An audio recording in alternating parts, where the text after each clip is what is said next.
திருவந்தெடுக்கிற கர்த்தருடைய பிள்ளைகள் அல்லது ஞானஸ்தானத்துக்கு ஒப்பு கொடுத்திருக்கிற கர்த்தருடைய பிள்ளைகள் இந்த வார்த்தைகளை கவனமாய் கேட்டு நம்மை சுத்திகரிப்பது மிக அவசியம். சுத்திகரிப்பில்லாத சபை மகிமைக்கு தகுதியில்லாத சபை. இதை நான் பல முறை உங்களுக்கு சொன்னது உண்டு. மகிமையான சபையாய் ஒரு சபை மாறுவதற்கு அது தன்னை நிதானித்து இந்த அப்பத்தையும் இந்த இரத்தத்தையும் புசிக்க வேண்டும் என்று 1 கொரிந்தியர் 11ஆம் அதிகாரத்தில் படிக்கிறோம். தன்னை தானே நிதானித்து அறிந்து இந்த அப்பத்தையும் இந்த இரத்தத்தையும் பானம் பண்ண கடவன், புசிக்க கடவன் என்று 1 கொரிந்தியர் 11ஆம் அதிகாரத்தில் நாம் எப்போதுமே திருவந்து எடுக்கும்போது படிக்கிறோம். அந்த வசனத்தை போலவே நம்மை சுத்திகரிப்பது மிக அவசியம். இந்த காலை வேளையும் கர்த்தருடைய வசனத்துக்கு நம்மை தாழ்த்தி ஒப்பு கொடுப்போம். வசனத்தின் மூலமாக ஆண்டவர் பேசும்போது நான் எதிலே தவறு இருக்கிறேன் அல்லது நான் இன்னும் எதிலே சரியான காரியத்தை நிலைவரப்படாமல் இருக்கிறேன் என்பதை உணர்ந்து நாம் அவைகளை சுத்திகரிக்க அவருடைய இரத்தத்துக்கும் அவருடைய கிருபைக்கும் இடம் கொடுப்போமாக. கர்த்தர் நமக்கு உதவி செய்வாராக. கர்த்தருடைய பரிசுத்த நாமத்துக்கு மகிமை உண்டாகட்டும். பிலிப்பியரின் புஸ்தகம் 1ஆம் அதிகாரம் 23ஆம் வசனத்தை படிக்க கேட்போம். பிலிப்பியர் 1:23.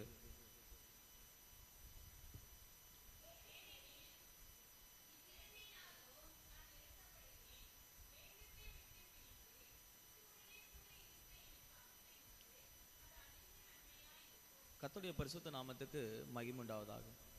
சுத்திகரிப்பு பல சபைகள் நடத்துவதே இல்லை. நேராக போன உடனே உங்களுக்கு திருவந்து கொடுத்துருவாங்க. இப்போ பல சபைகளில் பேக் பண்ணி கொடுக்குறாங்க. நீங்கள் வீட்டுக்கு போய் புசிக்கலாம், இங்கே இருக்கிற இடங்களுக்கு கொரியர் பண்ணிடுவாங்க. நீங்கள் எங்கே இருந்தாலும் அந்த சரீரத்தையும் ரத்தத்தையும் எடுக்கலான்னு இப்போ நாட்களில் அப்படிப்பட்ட காலங்கள் கொண்டு வராங்க. அதெல்லாம் தவறான சத்தியங்கள். வேத சட்டத்தின்படி நாம் இதை செய்ய வேண்டும். பஸ்காவை புசிக்க வேண்டிய முறை, ஆசரிக்க வேண்டிய இடம், இதெல்லாம் நம்ம எல்லாருக்கும் அறிந்ததே. அப்போ நாம் இப்படி கூடி சுத்திகரிப்பதை கர்த்தர் எதிர்பார்க்கிறார். ஆயத்தம் பண்ணின பின்பு பஸ்காவை புசிக்கும்படி சொன்னார் என்று லூக்கா 22 நாம் படிக்கிறோம். ஆயத்தம் பண்ணின பின்பு தான் பஸ்காவை புசிக்கணும். இது ஆயத்தமாக்குற நேரம். அப்போ நம்ம நல்ல ஆராய்ந்து இந்த வசனத்துக்கு ஒப்பு கொடுத்து ஆராய கர்த்தருடைய சமூகத்தில் சிந்தையை ஒப்பு கொடுங்க. சுத்திகரிப்பு மிக அவசியமானது. சுத்திகரிக்கப்படாமல் ஒரு சபை மகிமையான பரலோக ராஜ்யத்துக்கு போக முடியாது. பரிசுத்தத்தின் மேல் பரிசுத்தத்தை பெறறதுக்கு தான் சுத்திகரிப்பு கூட்டம். நம்மை ஆராய்ந்து பார்க்கிற இடம் தான் இப்படிப்பட்ட சுத்திகரிப்பு கூட்டம். பிலிப்பியர் 1ஆம் அதிகாரத்தின் 23ஆம் வசனத்தில் அங்கே வசனம் தெளிவாக அப்போஸ்தலனாகிய பவுல் சொல்லுகிற ஒரு வசனத்தை கேட்கிறோம். இந்த பிலிப்பியருக்கு நிருபத்தில் இவ்விரண்டிலும் நான் நெருக்கப்படுகிறேன், தேகத்தை விட்டு பிரிந்து கிறிஸ்துவுடனே கூட இருக்க எனக்கு ஆசை உண்டு. தேகத்தை விட்டு, தேகம் என்றால் என்ன? சரீரத்தை காண்பிக்கிறது. சரீரத்தை விட்டு பிரிந்து கிறிஸ்துவை விட்டு வாழ எனக்கு ஒரு ஆசை என்று அவர் சொல்லுகிறார். அப்போது 2 விதமான ஆசை இந்த உலகத்தில் இருப்பதாக இந்த வசனத்தின் மூலமாக நாம் அறிந்து கொள்வோம். ஒன்று மாம்ச பிரகாரமான ஆசைகள், மற்றொன்று இயேசு கிறிஸ்துவோடு கூட நடக்கிற ஆசை. இந்த 2 ஆசைகளில் தான் மனிதனுடைய வாழ்க்கை நடக்கிறதாக பார்க்கிறோம். ஒன்று தேவனோடு இணைந்ததான வாழ்க்கை, மற்றொன்று தேவனை பிரிக்கிறதான ஆசைகள். இன்றைக்கி நம்மை தேவனை விட்டு பிரிக்கிற ஆசைகளை நாம் சிந்திக்க கர்த்தர் உதவி செய்வாராக. இந்த சுத்திகரிப்பின் முதல் நாளில் நம்முடைய ஆசைகள் என்ன? உலகத்தில் சொல்ல 6லேயும் வருமா 60லேயும் வருமா? ஆசை ஒரு மனிதனை விடாது அப்படின்னு சொல்கிறாங்க. பேராசை பெரும் நஷ்டம் சொல்கிறாங்க. உலக பிரகாரமாக பார்க்கும்போது எல்லா மனிதனுக்கும் ஏதாவது ஒரு விதத்தில் ஆசை இருக்குது. சிலருக்கு பொண்ணு மேலே ஆசை இருக்குது, சிலருக்கு பெண்கள் மேலே ஆசை இருக்குது, சிலருக்கு பணத்தின் மேலே ஆசை இருக்குது. ஏதோ ஒரு காரியத்தில் உலகத்தில் இருக்கிற மனுஷன், நம்மை போன்ற மனிதர்கள், பூமியில் இருக்கிற எல்லா மனிதர்களும் கூட ஏதோ ஒரு காரியத்தில் ஆசைப்படுறாங்க. ஆனால் பவுல் சொல்கிறாரு, நான் கிறிஸ்துவுடனே கூட இருக்க எனக்கு ஆசை உண்டு, அது எனக்கு அதிக நன்மையாக இருக்கும் என்று நினைக்கிறேன். இந்த உலகத்தில் இருக்கிறதை காட்டிலும், நான் மாம்சத்தில் இருப்பதை காட்டிலும் கிறிஸ்துவோடு நடப்பது எனக்கு மிகுந்த நன்மையாக இருக்கும் என்று பவுல் சொல்கிறதை நாம் அங்கே படிக்க கேட்கிறோம். 2 விதமான ஆசைகள். ஒன்று சரீர பிரகாரமானது, மற்றொன்று கிறிஸ்துவுடனே கூட நடக்கிற ஆசை. கிறிஸ்துவை விட்டு பிரிக்கிற ஆசைகள் உங்களுக்குள்ளே வருகிறதா? எத்தனை ஆசைகள் கிறிஸ்துவை விட்டு உங்களை பிரிக்கிறது? இதை நம்ம இந்த காலை வேலை சிந்திக்க வருகிறோம். இன்றைக்கி நமக்கு என்ன ஆசை? ஆண்டவரோடு ஜீவிக்கணும்னு ஆசையா? இல்லை உலக பிரகாரமாக வாழணும், மாம்சிகமாக ஜீவிக்கணும், மாம்சத்தோடு தான் இருக்கணும்? மாம்சம் என்ன செய்யணும்? கிறிஸ்துவை விட்டு பிரிக்கும். ஆண்டவரை விட்டு பிரிக்கிறதுக்கு இடம் கொடுத்துருக்குறோமா? பாருங்கள், அவர் சொல்ல கிறிஸ்துவுடனே கூட இருக்க ஆசை உண்டு. நான் அந்த வசனத்தை படிக்கும்போது இப்படி நினைக்கிறேன். கிறிஸ்துவை விட்டு பிரிக்கிறதான ஒரு ஆசை இருக்குது, கிறிஸ்துவோடு வாழ செய்கிறதான சில ஆசைகள் இருக்குது. அதான் அப்படி சொல்ல கிறிஸ்துவுடனே கூட இருக்க ஒரு ஆசை.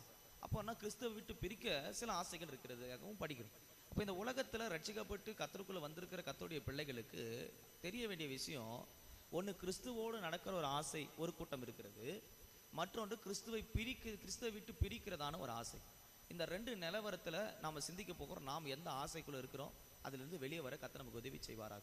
ஒரு கர்த்தருடைய பிள்ளைகளுடைய மனது எப்படிப்பட்டதாக இருக்கிறது? கிறிஸ்துவை விட்டு பிரிக்கிறதான ஆசைகள் நமக்குள்ளே வருகிறதா? கிறிஸ்துவை விட்டு பிரிக்கிற ஆசைனா என்ன? எது கிறிஸ்துவை விட்டு பிரிக்கிறது? ரோமர் 8ஆம் அதிகாரத்தை படிக்கும்போது அங்கே 36ஆம் வசனத்தில் ஒரு மனிதனை கிறிஸ்துவை விட்டு பிரிக்கத்தக்க ஆசைகளை குறித்து நாம் அங்கே படிக்க கேட்கிறோம்.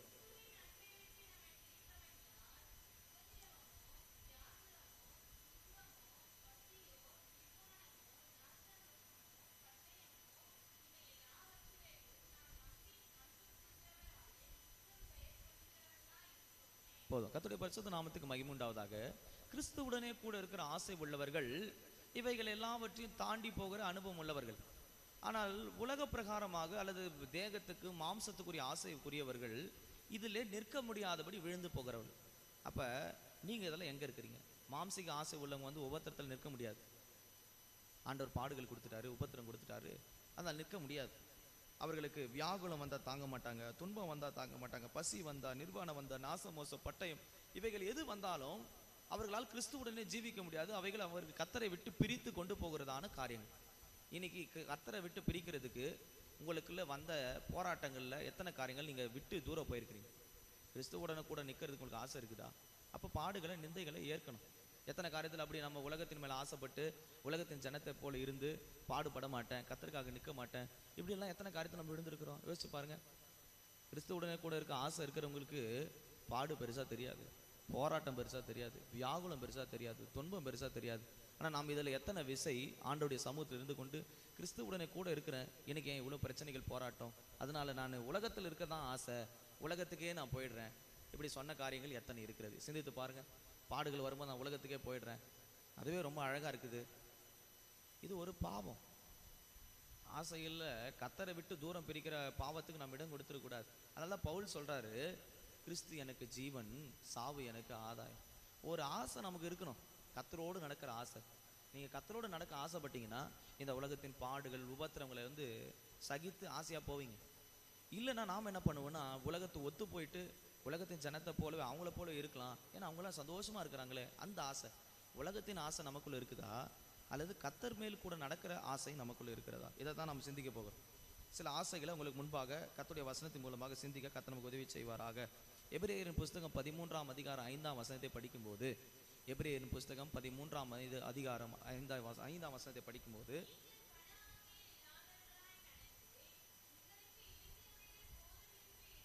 முதலாவது ஒரு கர்த்தருடைய பிள்ளைகளுக்கு என்ன ஆசை? பண ஆசை வருதா? இங்கே இருக்கிற எத்தனை பேருக்கு பண ஆசை இருக்குது? பணத்துக்காக சபையை விட்டுறது, தேவ சமூகத்தை அலட்சியம் பண்ணுறது, இங்கே பணத்தை வாங்குறது, அங்கே பணத்தை வாங்குறது, மொத்தமாக வாங்கி சேர்த்துக்கிறது, வட்டிக்கு விடுறது, இதெல்லாம் பண ஆசை நமக்குள்ள இருக்குதா? பண ஆசை எல்லா தீமைக்கும் வேர்.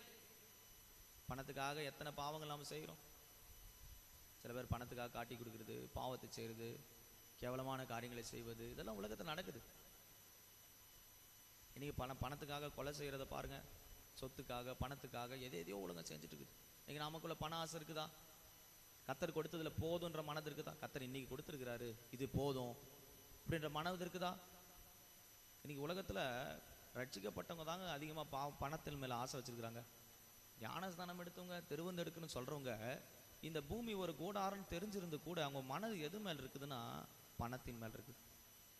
எவ்வளோ கோடிகள் பணத்தை வச்சுக்கிறவங்க கூட போகும்போது ஒன்றும் கொண்டு போக முடியாது. வசனம் சொல்லுது, எதையும் கொண்டு வந்ததும் இல்லை, எதையும் கொண்டு போவதும் இல்லை. இருக்கிற கொஞ்ச நாட்கள் தான் இதை நீ வச்சு பயன்படுத்த முடியும். அதுக்கு 10 தலைமுறைக்கு என்ன பணத்தை சேர்த்து வைக்கிற மாதிரி பணம் பணம் பணம் பண ஆசை இருக்குதா உங்களுக்குள்ள? கர்த்தருடைய சபையத்தில் கண்காணிப்பு விரும்புகிறவர்கள், கர்த்தருக்குள் இருக்கிறவர்களுக்கு பண ஆசை இருக்காது. 1 தீமோத்தேயு 3ஆம் அதிகாரத்தில் பாருங்கள், அப்படி ஒரு வசனம் சொல்லப்பட்டிருக்கிறது.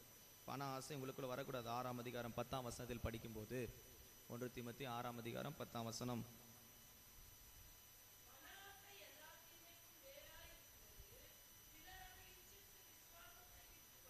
ஆமாம், சிலர் அதை விசுவாசத்தை விட்டுறாங்க. பண ஆசை வந்த உடனே விசுவாசம் கெட்டு போகுது.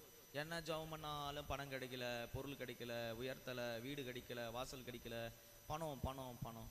பண ஆசை உங்களுக்குள்ள வந்துருச்சுன்னா எதை விட்டு விலகிடுவீங்கன்னா விசுவாசத்தை விட்டுருவீங்க. தேவன் பேர் இருக்கிற விசுவாசம் குறைஞ்சிடும். இன்னைக்கு உங்களுக்குள்ள விசுவாசம் சரியா இருக்குதா? பண ஆசை நிமித்த ஆண்டவர் மேல உள்ள விசுவாசத்தை இழந்திருக்கிறீங்களா? சிந்தித்து பாருங்க. ஆண்டவர் பணத்தை கொடுத்தா விசுவாசமா இருப்பீங்க. பணத்தை எடுத்துட்டாருன்னு வச்சுங்க, விசுவாசத்தை விட்டு வழி விலகி போவோம். பண ஆசை வந்த உடனே அநேகர் விசுவாசத்தை விட்டு விலகி வழி விலகிறத பார்க்கிறோம். நிறைய ஊழியக்காரர்கள் கூட ஊழியத்துக்கு வந்த பிறகு போராட்டம் வருதுன்னு சொன்ன உடனே பண ஆசை அவங்களுக்கு விடுறது இல்லை. பிடிச்சி சிலர் என்ன செய்யுதுன்னா, பணத்துக்காக பொருளுக்காக ஏதாவது ஒன்று பண்ணுறாங்க. பண்ணிட்டு கடைசியில் விசுவாசத்தை விட்டு வழி விலகி இந்த உலகத்தின் மனுஷனை போல மாறி போகிறாங்க. இன்னைக்கு இங்கே உட்காந்துருக்கிற எத்தனை பேருக்குள்ள பண ஆசை இருக்குது? போதுன்ற மனசு இருக்குதா? கர்த்தர் தந்திருக்கிறாரு, இது எவ்வளோ பெரிய ஆசீர்வாதம் அப்படின்ற சிந்தை இருக்குதா? அதனால தீத்துக்கு 1 தீமோத்தேயு 3ஆம் அதிகாரம் 3ஆம் வசனத்தை சொல்லும் போது அங்கே என்ன சொல்றாரு பாருங்க, கண்காணிக்கு ஊழியக்காரருக்கு.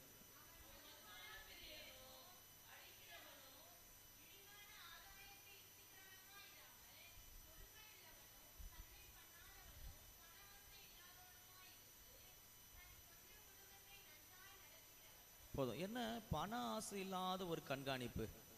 கர்த்தருடைய பிள்ளைகள், ஊழியக்காரர்கள், ஊழியம் செய்ய விரும்புகிறவர்கள், கர்த்தருடைய பிள்ளைகளுக்குள்ள பண ஆசை வரக்கூடாது. கொஞ்சம் பணம் சேர்த்த பிறகு இந்த அக்கௌண்ட்ல போடலாமா? சில சொல்றாங்க பாருங்க, இன்னும் வேணும் இன்னும் வேணும். என்ன பண்ணிடுவேன்? எல்லாம் வச்சு என்ன பண்ண போற? எங்கேயும் எடுத்து போக முடியுமா? நீ பெட்டிக்குள்ளே வைக்கும் போது இவர் எல்லாம் சம்பாதிச்சார், கொண்டு பார்ப்போம், பரலோக பேங்க்குக்கு ட்ரான்ஸ்ஃபராக பண்ண முடியுமா? 50 லட்சம் வச்சிருக்கிறேன், பரலோக பேங்க்கில் ட்ரான்ஸ்ஃபர் பண்ணி அக்கௌண்ட் அங்கே கொடுங்க அப்படின்னு நான் மாற்ற முடியுமா? முடியாது. இந்த உலகம் எதை தேடி ஓடிக்கிட்டு இருக்குதுன்னா, ரட்சிக்கப்பட்ட பலரும் பணம் பொருளை தேடி ஓடுறாங்க. இந்த கேயாஸ் பாருங்க, கூட தான் இருந்தான், எலிசா கூடவே தான் இருந்தான். தீர்க்க தரிசனத்தை பார்த்தான், வசனத்தை பார்த்தான், ஆண்டவரை பார்த்தான், எல்லாம் தெரியும். ஆனால் பணம்னு சொன்ன உடனே நாகமானுக்கு பின்னாடி ஓடுன்னு ஓடினான். ஓடி முடிவில் எதை பெற்றுக்கொண்டு வந்தான் தெரியுமா? பணத்தை தான் வாங்கிட்டு வந்தான் அவன் நினைச்சான். கூட சேர்ந்து வியாதியும் சேர்ந்து வந்தது, சாபம். பண ஆசை இருக்குதா நமக்குள்ள? இதனால தான் பல சாபங்கள் உள்ள நுழையுது. இப்போ முதல் காரியம், கர்த்தருடைய பிள்ளைகளுக்குள்ள பண ஆசை இருக்கக்கூடாது. இது விசுவாசத்தை விட்டு வழி விலக செய்யும். கர்த்தர் பேரில் இருக்கிற அன்பு, வைராக்கியம், வாஞ்ச இதெல்லாம் இழந்துருவீங்க. அதே சமயத்தில் சாபங்கள் குடும்பத்துக்குள்ளே வர ஆரம்பிக்கும். வியாதி, போராட்டம், ஏதாவது ஒன்று உள்ள வரும். பண ஆசை இருக்குதா? கர்த்தர் கொடுத்துருக்குதுல போதும், ஆண்டவரே இதை ஆசீர்வாதியும், கர்த்தர் தருகிற ஆசீர்வாதம் ஐஸ்வர்யத்தை தருன்னு சொன்னீங்களே, இதை கொடுத்துருக்கிறீங்க, போதும், இதை ஆசீர்வாதமாக மாற்றித்தாங்க அப்படின்ற மனசு இருக்குதா? அப்போ எத்தனை விசுவாசிங்க நீங்கள் பாருங்க, யோசிச்சு பாருங்க. இந்த 4 மாதத்தில் எத்தனை இந்த பணத்தை நிமித்தம் ஆண்டோட விசுவாசத்தை விட்டு தூர போயிருக்கீங்க. கர்த்தர் தரலையே, ஆசைப்பட்டு அவங்களுக்கு இது இருக்குது, எனக்கு இது இல்லை, பண ஆசை. நம்ம ஆட்களுக்கு கூட உலகத்தில் இருக்கிற ஜனத்தை போல அதை உடுத்தணும், பண்ணணும், வாங்கணும். அதனால என்ன பண்ணுதுன்னா, பணம் இன்னும் வேணும் ஆசைப்படுறாங்க. கர்த்தர் நம்ம கொடுத்துருக்கிற வாழ்க்கையில், கர்த்தருக்கு நம்ம கொடுத்துருக்கிற இடத்துல இது போதுன்ற மனது இருந்துச்சுன்னா, மன திருப்தி இருந்துச்சுன்னா, நம்ம எது மேலேயும் ஆசை போகாது. ஆசை இல்லாத மனுஷன் யாருமே இல்லைங்க. உங்கள் உட்காந்துருக்கு யாருக்கும் எனக்கு ஆசை இல்லைன்னு சொல்லி பாருங்க, இருக்குது. எல்லாருக்கும் ஆசை இருக்குது. பிள்ளைங்களை கட்டணும், வளர்க்கணும், வீடு வாங்கணும், இது வாங்கணும், அதெல்லாம் ஆசை இருக்குது. ஆனால் அது கிறிஸ்துவுடனே கூட நடக்கிற ஆசையாக இருந்தால் பிரச்சனை இல்லை. அது தேகத்தில் இருக்கிற மாம்ச பிரகாரமாக ஆசையாக மாறும்போது தான் அது பாவமும் சாபத்தையும் குடும்பங்களை கொண்டு வருகிறது. இப்போ நம்முடைய குடும்பத்தில் ஏன் சாபம் பாவங்கள் வருது? இந்த சுத்திகரிப்பின் முதல் நாளில் உங்களுக்குள்ள எத்தனை பண ஆசை நிமித்தம் உலகத்தை விட்டு ஓட்டிருக்கிறீங்க? யோசிச்சு பாருங்க. இது எல்லா தீமைக்கும் வேறு. இப்போ முதல் காரியம், நமக்குள்ள பண ஆசை இருக்கக்கூடாது. யோசிச்சு பார்த்து, இந்த காலை வேளையில் நான் இப்படிப்பட்ட காரியத்துக்காக இத்தனை காரியத்தை செய்தேன். ஒரு காலேஜ் ப்ரொஃபஸர் சொன்னதை நான் உங்களுக்கு அடிக்கடிக்கு சொல்லியிருக்கிறேன். சென்னையில் இருக்கிற ஒரு பெரிய காலேஜ். அந்த ப்ரொஃபஸர் எனக்கு சொல்கிறாங்க, தயவு செய்து இந்த காலேஜில் இந்த பிள்ளையை சேர்க்காதீங்க. நான் கேட்டேன், அட்மிஷன் போடுறதுக்கு ஹெல்ப் பண்ணுங்கன்னு கேட்டேன். அவங்க சொல்கிறாங்க, நானே இந்த காலேஜை விட்டு வெளியே போகலான்னு நினைக்கிறேன். ஏன் அப்படின்னு கேட்டால் அவங்க சொல்கிறாங்க, பணத்துக்காக வாலிமான பிள்ளைங்க தங்கள் வாழ்க்கையை நஷ்டப்படுத்துகிறாங்க, தங்களுடைய கற்பை இங்கே இழந்துக்கிட்டு இருக்கிறாங்க. தயவு செய்து உங்கள் பிள்ளைங்களை இங்கே அனுப்பாதீங்க. எப்படி இருக்குது பாரு காலம். பணத்துக்காக, பொருளுக்காக, ஃபோன் வாங்குவதற்கு, பொருள் வாங்குவதற்கு எதை விற்கிறாங்கன்னா, தங்கள் கற்பாகிய பரிசுத்தத்தை இழக்கிறாங்க. இன்றைக்கி நம்முடைய பரிசுத்தத்தை இழக்கிறதுக்கு எதெல்லாம் நம்ம செஞ்சுருக்கிறோம்? பரிசுத்தத்தை இழந்து பணத்துக்காக, பொருளுக்காக எதையோ செய்கிறோம் உலகத்தில். நேற்றுக்கூட அதுதான் சொல்லிக்கிட்டு வந்தேன். உடலில் மட்டும் உறுப்புகள் ஆண்டவர் வெளியே படைச்சிருந்தாருன்னா கலட்டியே வித்துட்ருப்பான். உலகம் அவ்வளோ பண ஆசையில் இருக்குது. நாம எந்த நிலவரத்தில் இருக்கிறோம்? நம்மள பண ஆசை இருக்குதா? தேவ சமூகத்தில் அறிக்கை செய்வோமா? அடுத்து நாம் பார்க்கும்போது கலாத்தியர் புஸ்தகம் 5ஆம் அதிகாரம் 24ஆம் வசனத்தை படிக்கும்போது, கலாத்தியர் 5:24,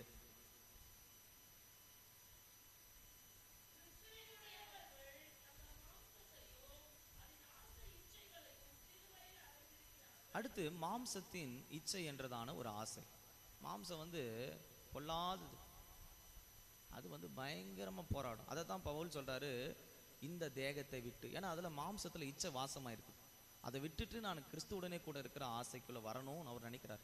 2 விதமான பிரமாணத்தை குறித்து வேதத்தில், ஒன்று மனதின் பிரமாணம், ஒன்று ஆவியின் பிரமாணம். இதெல்லாம் நமக்கு தெரிஞ்சது தான். நமக்குள்ள மாம்சத்தின் ஆசைகள் இருக்குதா? மாம்சம் சொல்லும் இதில் திருப்தி அடையலை, மாம்சம் சொல்லும் பாவத்தை செய். அதாவது ரோமர் 6:6 சொல்லப்பட்டது, மாம்ச சிந்தை மரணம், பாவத்துக்கு நேராக கொண்டு போயிடும். மாம்சமாகவே யோசிக்கிறது. மாம்ச யோசனை என்ன, மாம்ச சிந்தைனா என்ன, மாம்சத்தில் என்ன ஆசைகள் வருகிறது? கலாத்தியர் 5 நீங்கள் படிக்கும்போது அங்கே சொல்லப்பட்டிருக்கிற மாம்சத்தின் கிரியைகள் வெளியரங்கமாக இருக்கிறது. அவை யாவன? அங்கே சொல்லப்பட்டிருக்கிற பாவங்கள் நம்ம எல்லாருக்கும் தெரிந்தது தான். அதை நம்ம படிக்கும்போது 17 விதமான பாவங்கள் ஒரு மனிதனுடைய மாம்சத்தின் ஆசையை தூண்டுகிறது. இதில் எத்தனை ஆசைகள் உங்களுக்குள்ள இருக்குதுன்னு சிந்தித்து பாருங்க. இந்த காலை வேளை இந்த ஆசைகள் எனக்குள்ள இருக்குது, மாம்சம் சிலுவையில் அறைய முடியாதபடிக்கு என்கிட்ட இருக்குதுன்னு யோசிச்சு பாருங்க. 24 சொல்லப்பட்டிருக்கிறது, அதன் ஆசை இச்சைகளையும் நாங்கள் சிலுவையில் அறைந்திருக்கிறார்கள். ஆசை இச்சை அறைய முடியுதா? மாம்சத்தின் ஆசை இச்சைகளை. மாம்சத்தின் ஆசைகள் என்ன? முதல் காரியம் அங்கே சொல்லப்பட்டிருக்கிறது, வேசித்தனம், அசுத்தம், காம விகாரம். இருக்குதா? வேசித்தனம்னா என்ன? நீங்கள் நினைக்கிறீங்க மாதிரி விபச்சாரம், நேராக போய் விபச்சாரமா? அதுவும் பாவம் தான். வேதம் சொல்றது, ஒரு பெண்ணோடு நீ கண்கள் இச்சித்தால் இருதயத்தில் விபச்சாரம் செய்தாயிற்று. பாவம் இல்லை, இருதயத்தில் விபச்சாரம் செய்தாயிற்று. வேசித்தனம், அசுத்தம், கண்களில் அசுத்தம், இருதயத்தில் அசுத்தம், பாவகரமான எண்ணங்கள், இதெல்லாம் மாம்சத்தில் உண்டாகிற ஆசை. ஒரு மனிதனுடைய மாம்சத்தில் உண்டாகிற எண்ணம் இருக்குதா? நமக்குள்ள யோசிச்சு பாருங்க. ஆதியாகமத்தில் ஒரு சாபத்தை கர்த்தர் கொடுத்ததாக படிக்கிறோம். ஆதாம், ஏவாள், சர்வம் 3 பேருக்கும் ஆண்டவர் ஒரு தண்டனை கொடுத்தார். அதில் நீங்கள் ஏவாளை குறித்து படிக்கும்போது ஆதியாகமம் 3 அந்த வசனம் சொல்லப்பட்டிருக்கிறது, உன் ஆசை உன் புருஷனை பற்றி இருக்குன்னு சொல்லப்பட்டிருக்கு. அது ஆசீர்வாதம் இல்லை, அது ஒரு சாபம். ஆதியாகமம் 3 படிச்சு பாருங்க, அந்த வசனம் இருக்குது. ஆதியாகமத்தில் 3:16 உன் ஆசை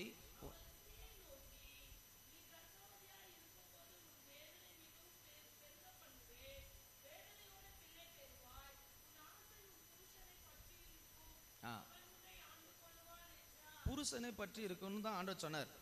ஆனால் நம்ம ஆட்கள் நிறைய பேர் கேட்கறது என்ன சொல்கிறான், கல்யாணம் கட்டியிருக்கிறாங்க, அவரை விட்டு இன்னொருத்தரோட தொடர்பு, அவங்களுக்கு குழந்தை இருக்குது, இந்த குழந்தைய விட்டு வேற ஒரு குழந்தையோட தொடர்பு, இதை டைவர்ஸ் பண்ணலாமா, அதை டைவர்ஸ் பண்ணலாமா, இங்கே வாழலாமா, அங்கே வாழலாமா, மாம்சத்தின் ஆசை இப்படி இருக்குதா?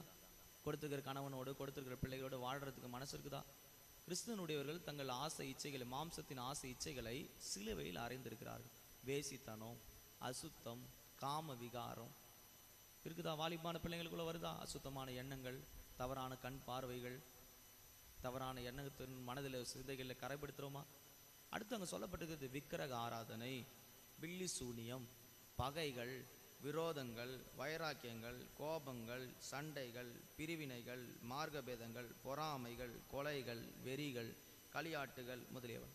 இந்த ஒன்றும் உங்களுக்கு தெரியும், இந்த விளக்கம் எனக்கு நேரம் போதாது, நான் உங்களுக்கு சுருக்கமாக சொல்கிறேன். விக்கிரக ஆராதனை, பில்லி சூனியம். விக்கிரக ஆராதனை என்ன? நீங்கள் நினைக்கிற போல் நாங்கள் அந்த கோயிலுக்குள்ளே கூட போகலை அப்படி சொல்கிறீங்களா? திருவிழா போய் உட்காந்துட்டு இருக்கிறோமே, அந்த ஊர் திருவிழா நடக்குது போகலாமா? இந்த ஊரில் எந்த திருவிழா நடக்குது போகலாமா? டான்ஸ் பார்க்க போகிறது, வீட்டுக்குள்ளே திருவிழாவில் செய்கிற ஆட்களை வீட்டுக்குள்ளே கொண்டு வர்றது, இதெல்லாம் விக்கிரக ஆராதனை தான். ஆண்டவருக்கு கொடுக்க வேண்டிய கணத்தை எந்த மனுஷன் நீ கொடுத்தாலோ, பொருளுக்கு கொடுத்தாலோ, அது கர்த்தருடைய பார்வையில் விக்கிரக ஆராதனை. 2வது பில்லி சூனியம். கர்த்தருடைய பிள்ளைகள் கூட நிறைய பேர் குறி கேட்கறது, பில்லி சூனியம் பார்க்கறது, நாள் பார்க்கறது போகிறாங்க. அது தேவனுக்கு விரோதமாக இருக்கிற மாம்சகத்தின் ஆசை இச்சையில் உண்டான ஒரு பகை என்று வேதம் சொல்லுகிறது. பகைகள், ஆண்டவரே சிலுவையில் பகையை நடுசுவரை உடைச்சாச்சு. ஆனால் நம்மில் பலருக்கு பலர் மேலே பகை இருக்குது. திருவந்து எடுக்கிற கர்த்தருடைய பிள்ளைகளுக்கு எத்தனை பேர் மேலே பகை இருக்குது வச்சு பாருங்க. சிலுவையில் அறைய முடியுதா உன்னால? மாம்சத்தின் ஆசை இச்சைகளை சிலுவையில் அறைந்தவங்க பகையை வெறுத்திருப்பாங்க. எனக்கு யார் மேலும் பகை இல்லை, யார் மேலும் விரோதம் இல்லை சொல்ல முடியுமா? சொந்த சகோதரனை பகைக்கிறோமே, வசனம் சொந்த சகோதரனை பகைக்கிறவன் சொந்த சரித்தை நீ பகைக்க முடியுமா? உன் கை எனக்கு வேணாம், என் கால் எனக்கு வேணாம், தலை எனக்கு வேணாம் சொல்ல முடியுமா? அது மாதிரி உலகத்தில் இருக்கிற சகல ஜனங்களும் கிறிஸ்துவை போன்று அவர் படைச்சிருக்கிறார். தேவ சாயலாக அவனை படைச்சிருக்கிறார். அவங்க மேலே நமக்கு பகை இருக்குது. எப்படி? நல்லா ஆவியில் நிரம்புவாங்க, பாட்டு பாடுவாங்க, எல்லாம் செய்வாங்க. பகை, விரோதம் இருக்குதா? பகை விரோதங்கள் வருதா? குடும்பத்தில் எல்லாரோட சமாதானமாக இருக்க முடியுதா? பிள்ளைகளோட சமாதானமாக இருக்க முடியுதா? இது பாவம், இது மாம்சத்தில் உண்டான ஆசை. இதை நீ தேவசனம் அறிக்கை செய்து ஒப்புரவாகணும். அடுத்து வைராக்கியங்கள். வசனம் சொல்லுது நல் விஷயத்தில் வைராக்கியம் பாராட்டு. நல்ல விஷயத்துல தான் வைராக்கியம் பாராட்டணும். பேசவே மாட்டேன், சேர மாட்டேன், போக மாட்டேன், காலை உள்ள மிதிக்க மாட்டேன், இதெல்லாம் வச்சுக்கிட்டு திருவிருந்து எடுத்தோம்னா நீ இன்னும் மாம்சத்தின் ஆசையில ஜீவிக்கிறாய்ன்னு அர்த்தம். மாம்சத்தின் ஆசையை சிலுவையில் அரைஞ்சவங்க இப்படிப்பட்ட சுபாவம் இருக்காது. பகை, விரோதங்கள். அடுத்து என்ன சொல்றாரு? வைராக்கியம். எதில் வைராக்கியம் பாராட்டுறீங்க? கர்த்தருக்காக நிற்கணும், கர்த்தருக்காக வாழணும், அதில் வைராக்கியம் இருக்குதா? அதில் வர்றது இல்லை வைராக்கியம். மற்ற எல்லாத்துலையும் வைராக்கியம் பாராட்டும். அவங்க இப்படி பண்ணிட்டாங்க, இது இன்னிலிருந்து சாகிற வரைக்கும் பேச மாட்டேன், அவன் சாவுக்கும் போக மாட்டேன். நீ போகலாம், நான் சாவு நிறுத்திட போகிறாங்களா? நீ போகலாம், கல்யாணத்தை நிறுத்திடுவாங்களா? சிலுவையை தியானிக்கிறவர்கள், திருவிருந்து எடுக்கிற கர்த்தருடைய பிள்ளைகளுக்கு சத்தியத்தின்படி வாழ்கிறதுக்கு வைராக்கியம் இருக்கணுமே தவிர மாம்சிக பிரகாரமான காரியங்கள் அவங்களுக்கு வைராக்கியம் வரக்கூடாது. அதை நீங்கள் சிலுவையில் அறையணும். இன்னைக்கு இந்த சுத்திகரிப்பு கூட்டத்தில் எத்தனை காரியங்கள் வைராக்கியமாக இருப்பீங்கன்னு எனக்கு தெரியல. அதை வேரோடு எடுங்க. அடுத்து அங்கே சொல்லப்படுறது கோபங்கள், சண்டைகள். கோபம், எனக்கே பயங்கரமான கோபம் வருது. நானே நெத்திக்கெல்லாம் உட்காந்து யோசித்தேன், எவ்வளோ ஜோம் பண்ணுறோம், ஆனால் அந்த கோபத்தை என்னால் ஜெயிக்க முடியலையே. பிளட்லேயே ஊறி இருக்குது, சாகடிக்கணும். அதை உண்மையா நமக்குள்ள கோபம் வருது. நீங்கள் கோபமே படமாட்டேன், கோபம்னா எனக்கு என்னன்னு தெரியாது, அப்படி யாரா இருக்கீங்களா? ஒரு கொலைகாரனாக இருந்த மோசேவை தேவ சமூகத்தில் வச்சு கர்த்தர் நடத்தின விதத்தில் சொல்கிறார், பூமியில் அவனை போல சாந்த குணமுள்ள மனுஷனே இல்லை. உங்களை குறித்து ஆண்டு சாட்சி கொடுப்பாரா சாந்த குணம்னு? ஆனாவுன்னா கோபம் தான். சின்ன விஷயம் சொன்னால் உடனே பட்டுன்னு கோபம் வந்துடும். வருதா கோபம்? நீங்கள் எத்தனை பேர் கோபக்காரன் பேர் வாங்கியிருக்கிறீங்க, சண்டைக்காரன் பேர் வாங்கியிருக்கிறீங்கன்னு தெரியல. தேவ சமூகத்தில் ஆவியினால் நடத்தப்படுகிறவர்கள், சிலுவையில் அறியப்பட்டவர்களுக்குள்ள என்ன வரக்கூடாதான்? கோபம் வரக்கூடாது. கோபம் கொண்டாலும் பாவம் செய்யாது. வருதா கோபம்? காயினுக்கு கோபம் வந்த உடனே என்ன பண்ணிட்டான்? கொலையே செஞ்சுட்டான். கோபம் வந்துச்சுன்னா நீ என்ன பண்ணுற, ஏது பண்ணுற, யார்கிட்ட பேசுகிற, எவர்கிட்ட பேசுகிற, வயது வித்தியாசம், ஆள் எதுவும் இடம் பொருள் தெரியாது. அது பாட்டுன்னு மட திறந்து வெள்ளப்பட்ட மாதிரி பாவம் பெருகிடும். கடைசியில் முடிவில் சாபம் உண்டாயிரும் வீட்டுக்குள்ள. வந்திருக்குதா கோபம்? அப்படி பார்த்தோம்னா ஆண்டவர் நம்ம செய்கிற பாவத்தெல்லாம் கோபம் கொண்டாருன்னா என்ன நடக்கும் கொஞ்சம் சிந்திங்களேன். ஒரு அம்மா என் பிள்ளை ரொம்ப பாவம் செய்து நான் அடிச்சிட்டேன் கோபத்தில், சரிதான். இப்போ அதே விதத்தில் ஆண்டவர் கோல் எடுத்து நீ செஞ்ச பாவத்துக்கு அடிக்கணும்னு இறங்கிட்டாருன்னா உன் நிலைமை எப்படி இருக்கும்?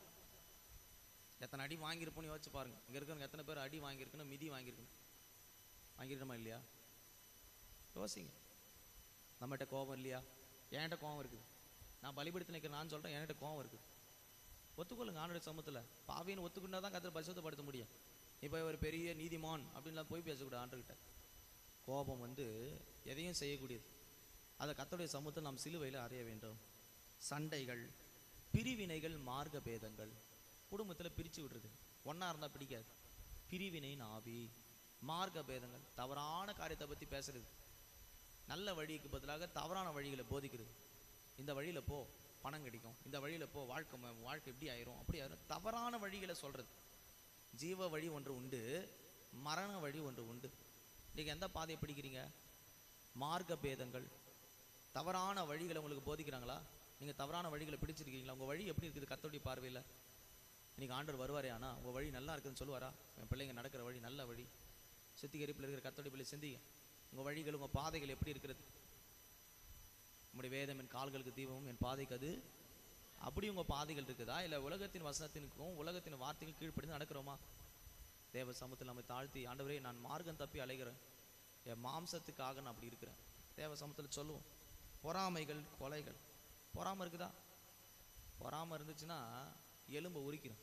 பொறாமை ஒரு எலும்பு உரிக்கி. சுகர்னு சொல்கிறாங்களே, பொறாமைனால தான் எது வருது? பைபிள் சொல்லு, நான் சொல்லலை. பொறாமை இருக்குது அவங்களுக்குள்ள. மற்றவங்க பேரில், பணக்காரர் பேரில், பொருளில், ட்ரெஸ்ஸை பார்த்தா, பொருளை பார்த்தா, எதை பார்த்தாலும் பொறாமை. வேலை கிடைச்சா பொறாமை, வீடு வாங்கினா பொறாமை, வண்டி வாங்கினா பொறாமை. வருது அவங்களுக்குள்ள பொறாமை. கல்வாரின் ரத்தத்தை எடுக்கிறவங்களுக்குள்ள என்ன வரக்கூடாது? பொறாமை வரக்கூடாது. வருது. இப்போ வேற ஏதாவது எடுக்கிறோமா? அப்போ நம்ம சேர்த்து பாருங்க. கிறிஸ்துவனுடையவர்கள் மாம்சத்தையும் ஆசைச்சில் சிலுவையில் அறையிறவங்களுக்குள்ள பொறாமையின் சிந்தை வரக்கூடாது. உன்னை விட ஒருத்தர் நல்லா படிக்கிறாங்களா, உன்னை ஒருத்தர் ஒரு நல்ல மேலே வராங்களா, கர்த்தர் பரவாயில்ல அவங்கள உயர்த்திருக்கிறாருன்னு சொல்லி ஜெபம் பண்ணு. அப்படிப்பட்ட சிந்தையில் வளர்றவங்க தான் கல்வாரி ரத்தத்தால் கழுவப்பட்டவர்கள்னு அர்த்தம். கர்த்தருடைய பரிசுத்த நாமத்துக்கு மகிமை உண்டாவதாக. கொலைகள், வெறிகள், களியாட்டுகள். நேரம் இல்லை ஒவ்வொன்று விளக்க, நான் சுருக்கமாக சொல்கிறேன், உங்களுக்கு தெரியும். கொலைகள், வெறிகள், கொலை. இன்னைக்கு பாருங்க, எங்க பார்த்தாலும் கொலை. நான் நியூஸ் பேப்பர்ல கொலைன்னு போட்டவுடனே அடுத்த கட்டத்தில் யார் கொலை பண்ணிருக்கான்னு தான் பார்ப்பேன். யார் கொலை பண்ணிருக்கு? பைபிளை கையில் எடுத்தவங்க, ஞானஸ்தானம் பெற்றவங்க, திருவிருந்து எடுத்தவங்க என்ன செய்றாங்க? எப்படி பண்ணா? எப்படி? கொலைகாரனா இருந்த மோசேவை சாந்த குணமுள்ளவனா மாத்துறது தான் வசனம். ஆனா வசனத்துக்குள்ள வந்த பிறகு அவன் எப்படி கொலைகாரனா மாறுறான்? அப்ப அவனுக்கு சத்தியம் இன்னும் விளங்கல, கிறிஸ்துவை அவனுக்கு சரியான விதத்தை புரிந்து கொள்ளலை. இன்னும் தன் மாம்ச பிரகாரமான வாழ்க்கையில அவன் இருக்கிறானே தவிர கிறிஸ்துவுடனே கூட நடக்க ஆசை அவனுக்கு இல்லை. கிறிஸ்துவுடனே கூட நடக்க ஆசை உள்ளவங்க இந்த மாம்சத்தின் இச்சையை சிலுவையில் அறைந்திருக்கிறாங்க. கொலை செய்யறான்னா வரக்கூடாது, வெறி வரக்கூடாது. வெறி வருதா? எனக்கு இருக்கிற வெறிக்கு உன்னை என்ன துண்டு துண்டா வெட்டி போட்டுருவேன் சொல்றாங்க. எனக்கு இருக்கிற வெறிக்கு உன்னை என்ன செய்வேன்னு தெரியாது. பிள்ளைங்களை பார்த்து, குடும்பத்தை பார்த்து சொல்றீங்களா? இது மாம்சத்தில் இருக்கிற வல்லமை. உங்க மாம்சத்தில் இந்த போராட்டம் இருந்துச்சுன்னா நீங்க சிலுவையில் அறைங்க, சுத்திகரிங்க. ஆண்டவரே இது என்கிட்ட இருக்குது. வெறிகள். வெறி எதுக்கு தெரியுமா வரும்? சொல்லுங்களேன், சொல்லுங்க, சும்மா சொல்லுங்க. நீங்க அடிக்கடிக்கு பயன்படுத்துற வார்த்தை தானே வெறி பிடிச்ச. சொல்லுங்க. நல்லா இருக்கும் அந்த நாய்ங்க பாருங்க, ரோட்ல நல்லா இருக்கும், அமைதியாக தான் இருக்கும். திடீர்னு பார்த்தா வண்டிக்குள்ள குறுக்குல வரும், காலுகளெல்லாம் கடிச்சு வச்சிரும். நல்லா தான் சுத்திட்டு இருந்த நாய் தான், நல்லா சாப்பிட்டு இருந்தது தான். திடீர்னு என்ன வந்துருச்சு உள்ள? இந்த யானைகள் கூட பாருங்க அமைதியாக போகும் வரும். திடீர்னு மதம் பிடிச்ச யானை ஆச்சுன்னு வச்சுங்க, யார் எவரெல்லாம் பக்கத்து மிதிச்சு தள்ளிட்டு போயிடும். அப்படி வெறி வருதா? யார் எவங்க, வயசு வித்தியாசம், பெரியவங்க சின்னவங்க, யார்கிட்ட பேசுகிறோம், எதுக்கு பேசுகிறோம், தேவையா அந்த காரியம், பேசலாமா பேசக்கூடாதா, நிதானித்து பேசுறது இல்லை, யோசிக்காமல் அப்படியே தள்ளி விட்டு அடித்து தள்ளுறது. வெறி இருக்குதா? வெறி என்கிட்ட பேசுன எனக்கு வர்ற வெறிக்கு ஒன்று என்ன செய்வேன்னு தெரியாது. பயன்படுத்துகிறோமா அந்த வார்த்தையை? யோசிச்சு பாருங்க. கல்வாரி சிலுவையின் ரத்தத்தை எடுங்களுக்குள்ள என்ன வரக்கூடாது? வெறி வரக்கூடாது. வருதே, வருதா இல்லையா? அடுத்து களியாட்டுகள்.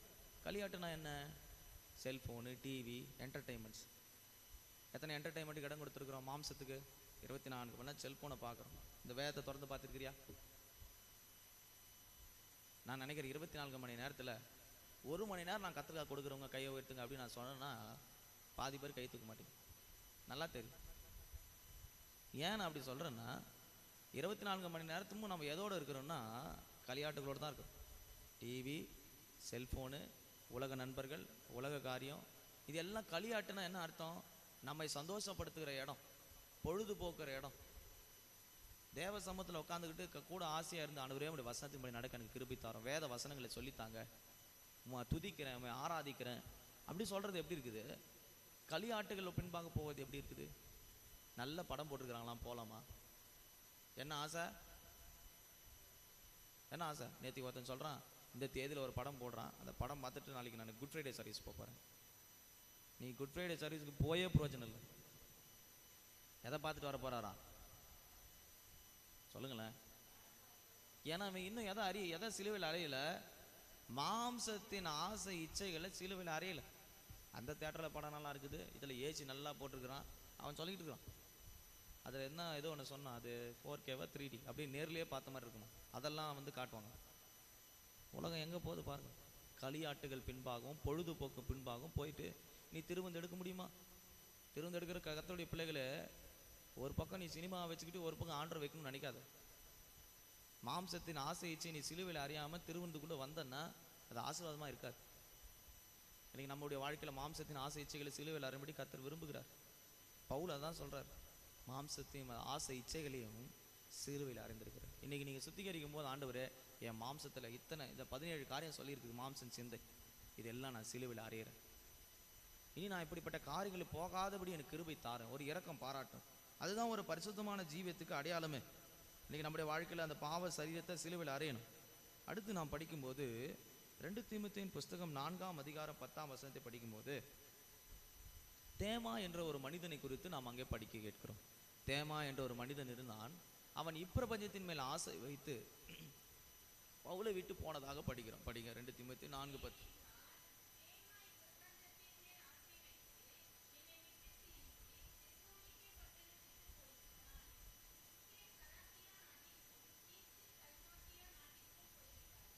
கவுடிங்க, தேமா என்ற ஒரு மனுஷன் நல்ல ஊழியக்காரன், உடன் ஊழியக்காரராக பவுலோடு கூட இருந்தவர் தான்.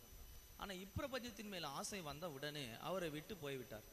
அடுத்து இப்பிரபஞ்சத்தின் மேல் ஆசை, உலக ஆசை. உலகத்தின் மேல் ஆசை வருதா?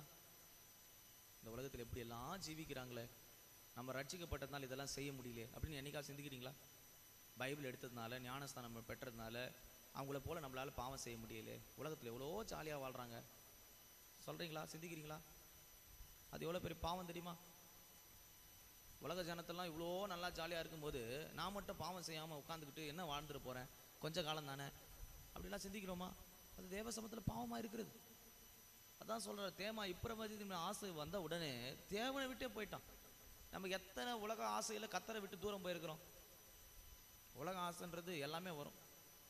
இவங்களை போல ட்ரெஸ் பண்ணல, இவங்களை போல வாழ முடியல, இவங்களை போல இருக்க முடியல. உலக ஆசை, இப்பிரபஞ்சத்தின் மேல் ஆசை. இப்பிரபஞ்சத்தின் அந்தகாரியான லோகாதிபதி என்று அவனுக்கு ஒரு பேர் கொடுக்கப்பட்டிருக்கு. அது பிசாசின் ஆசை.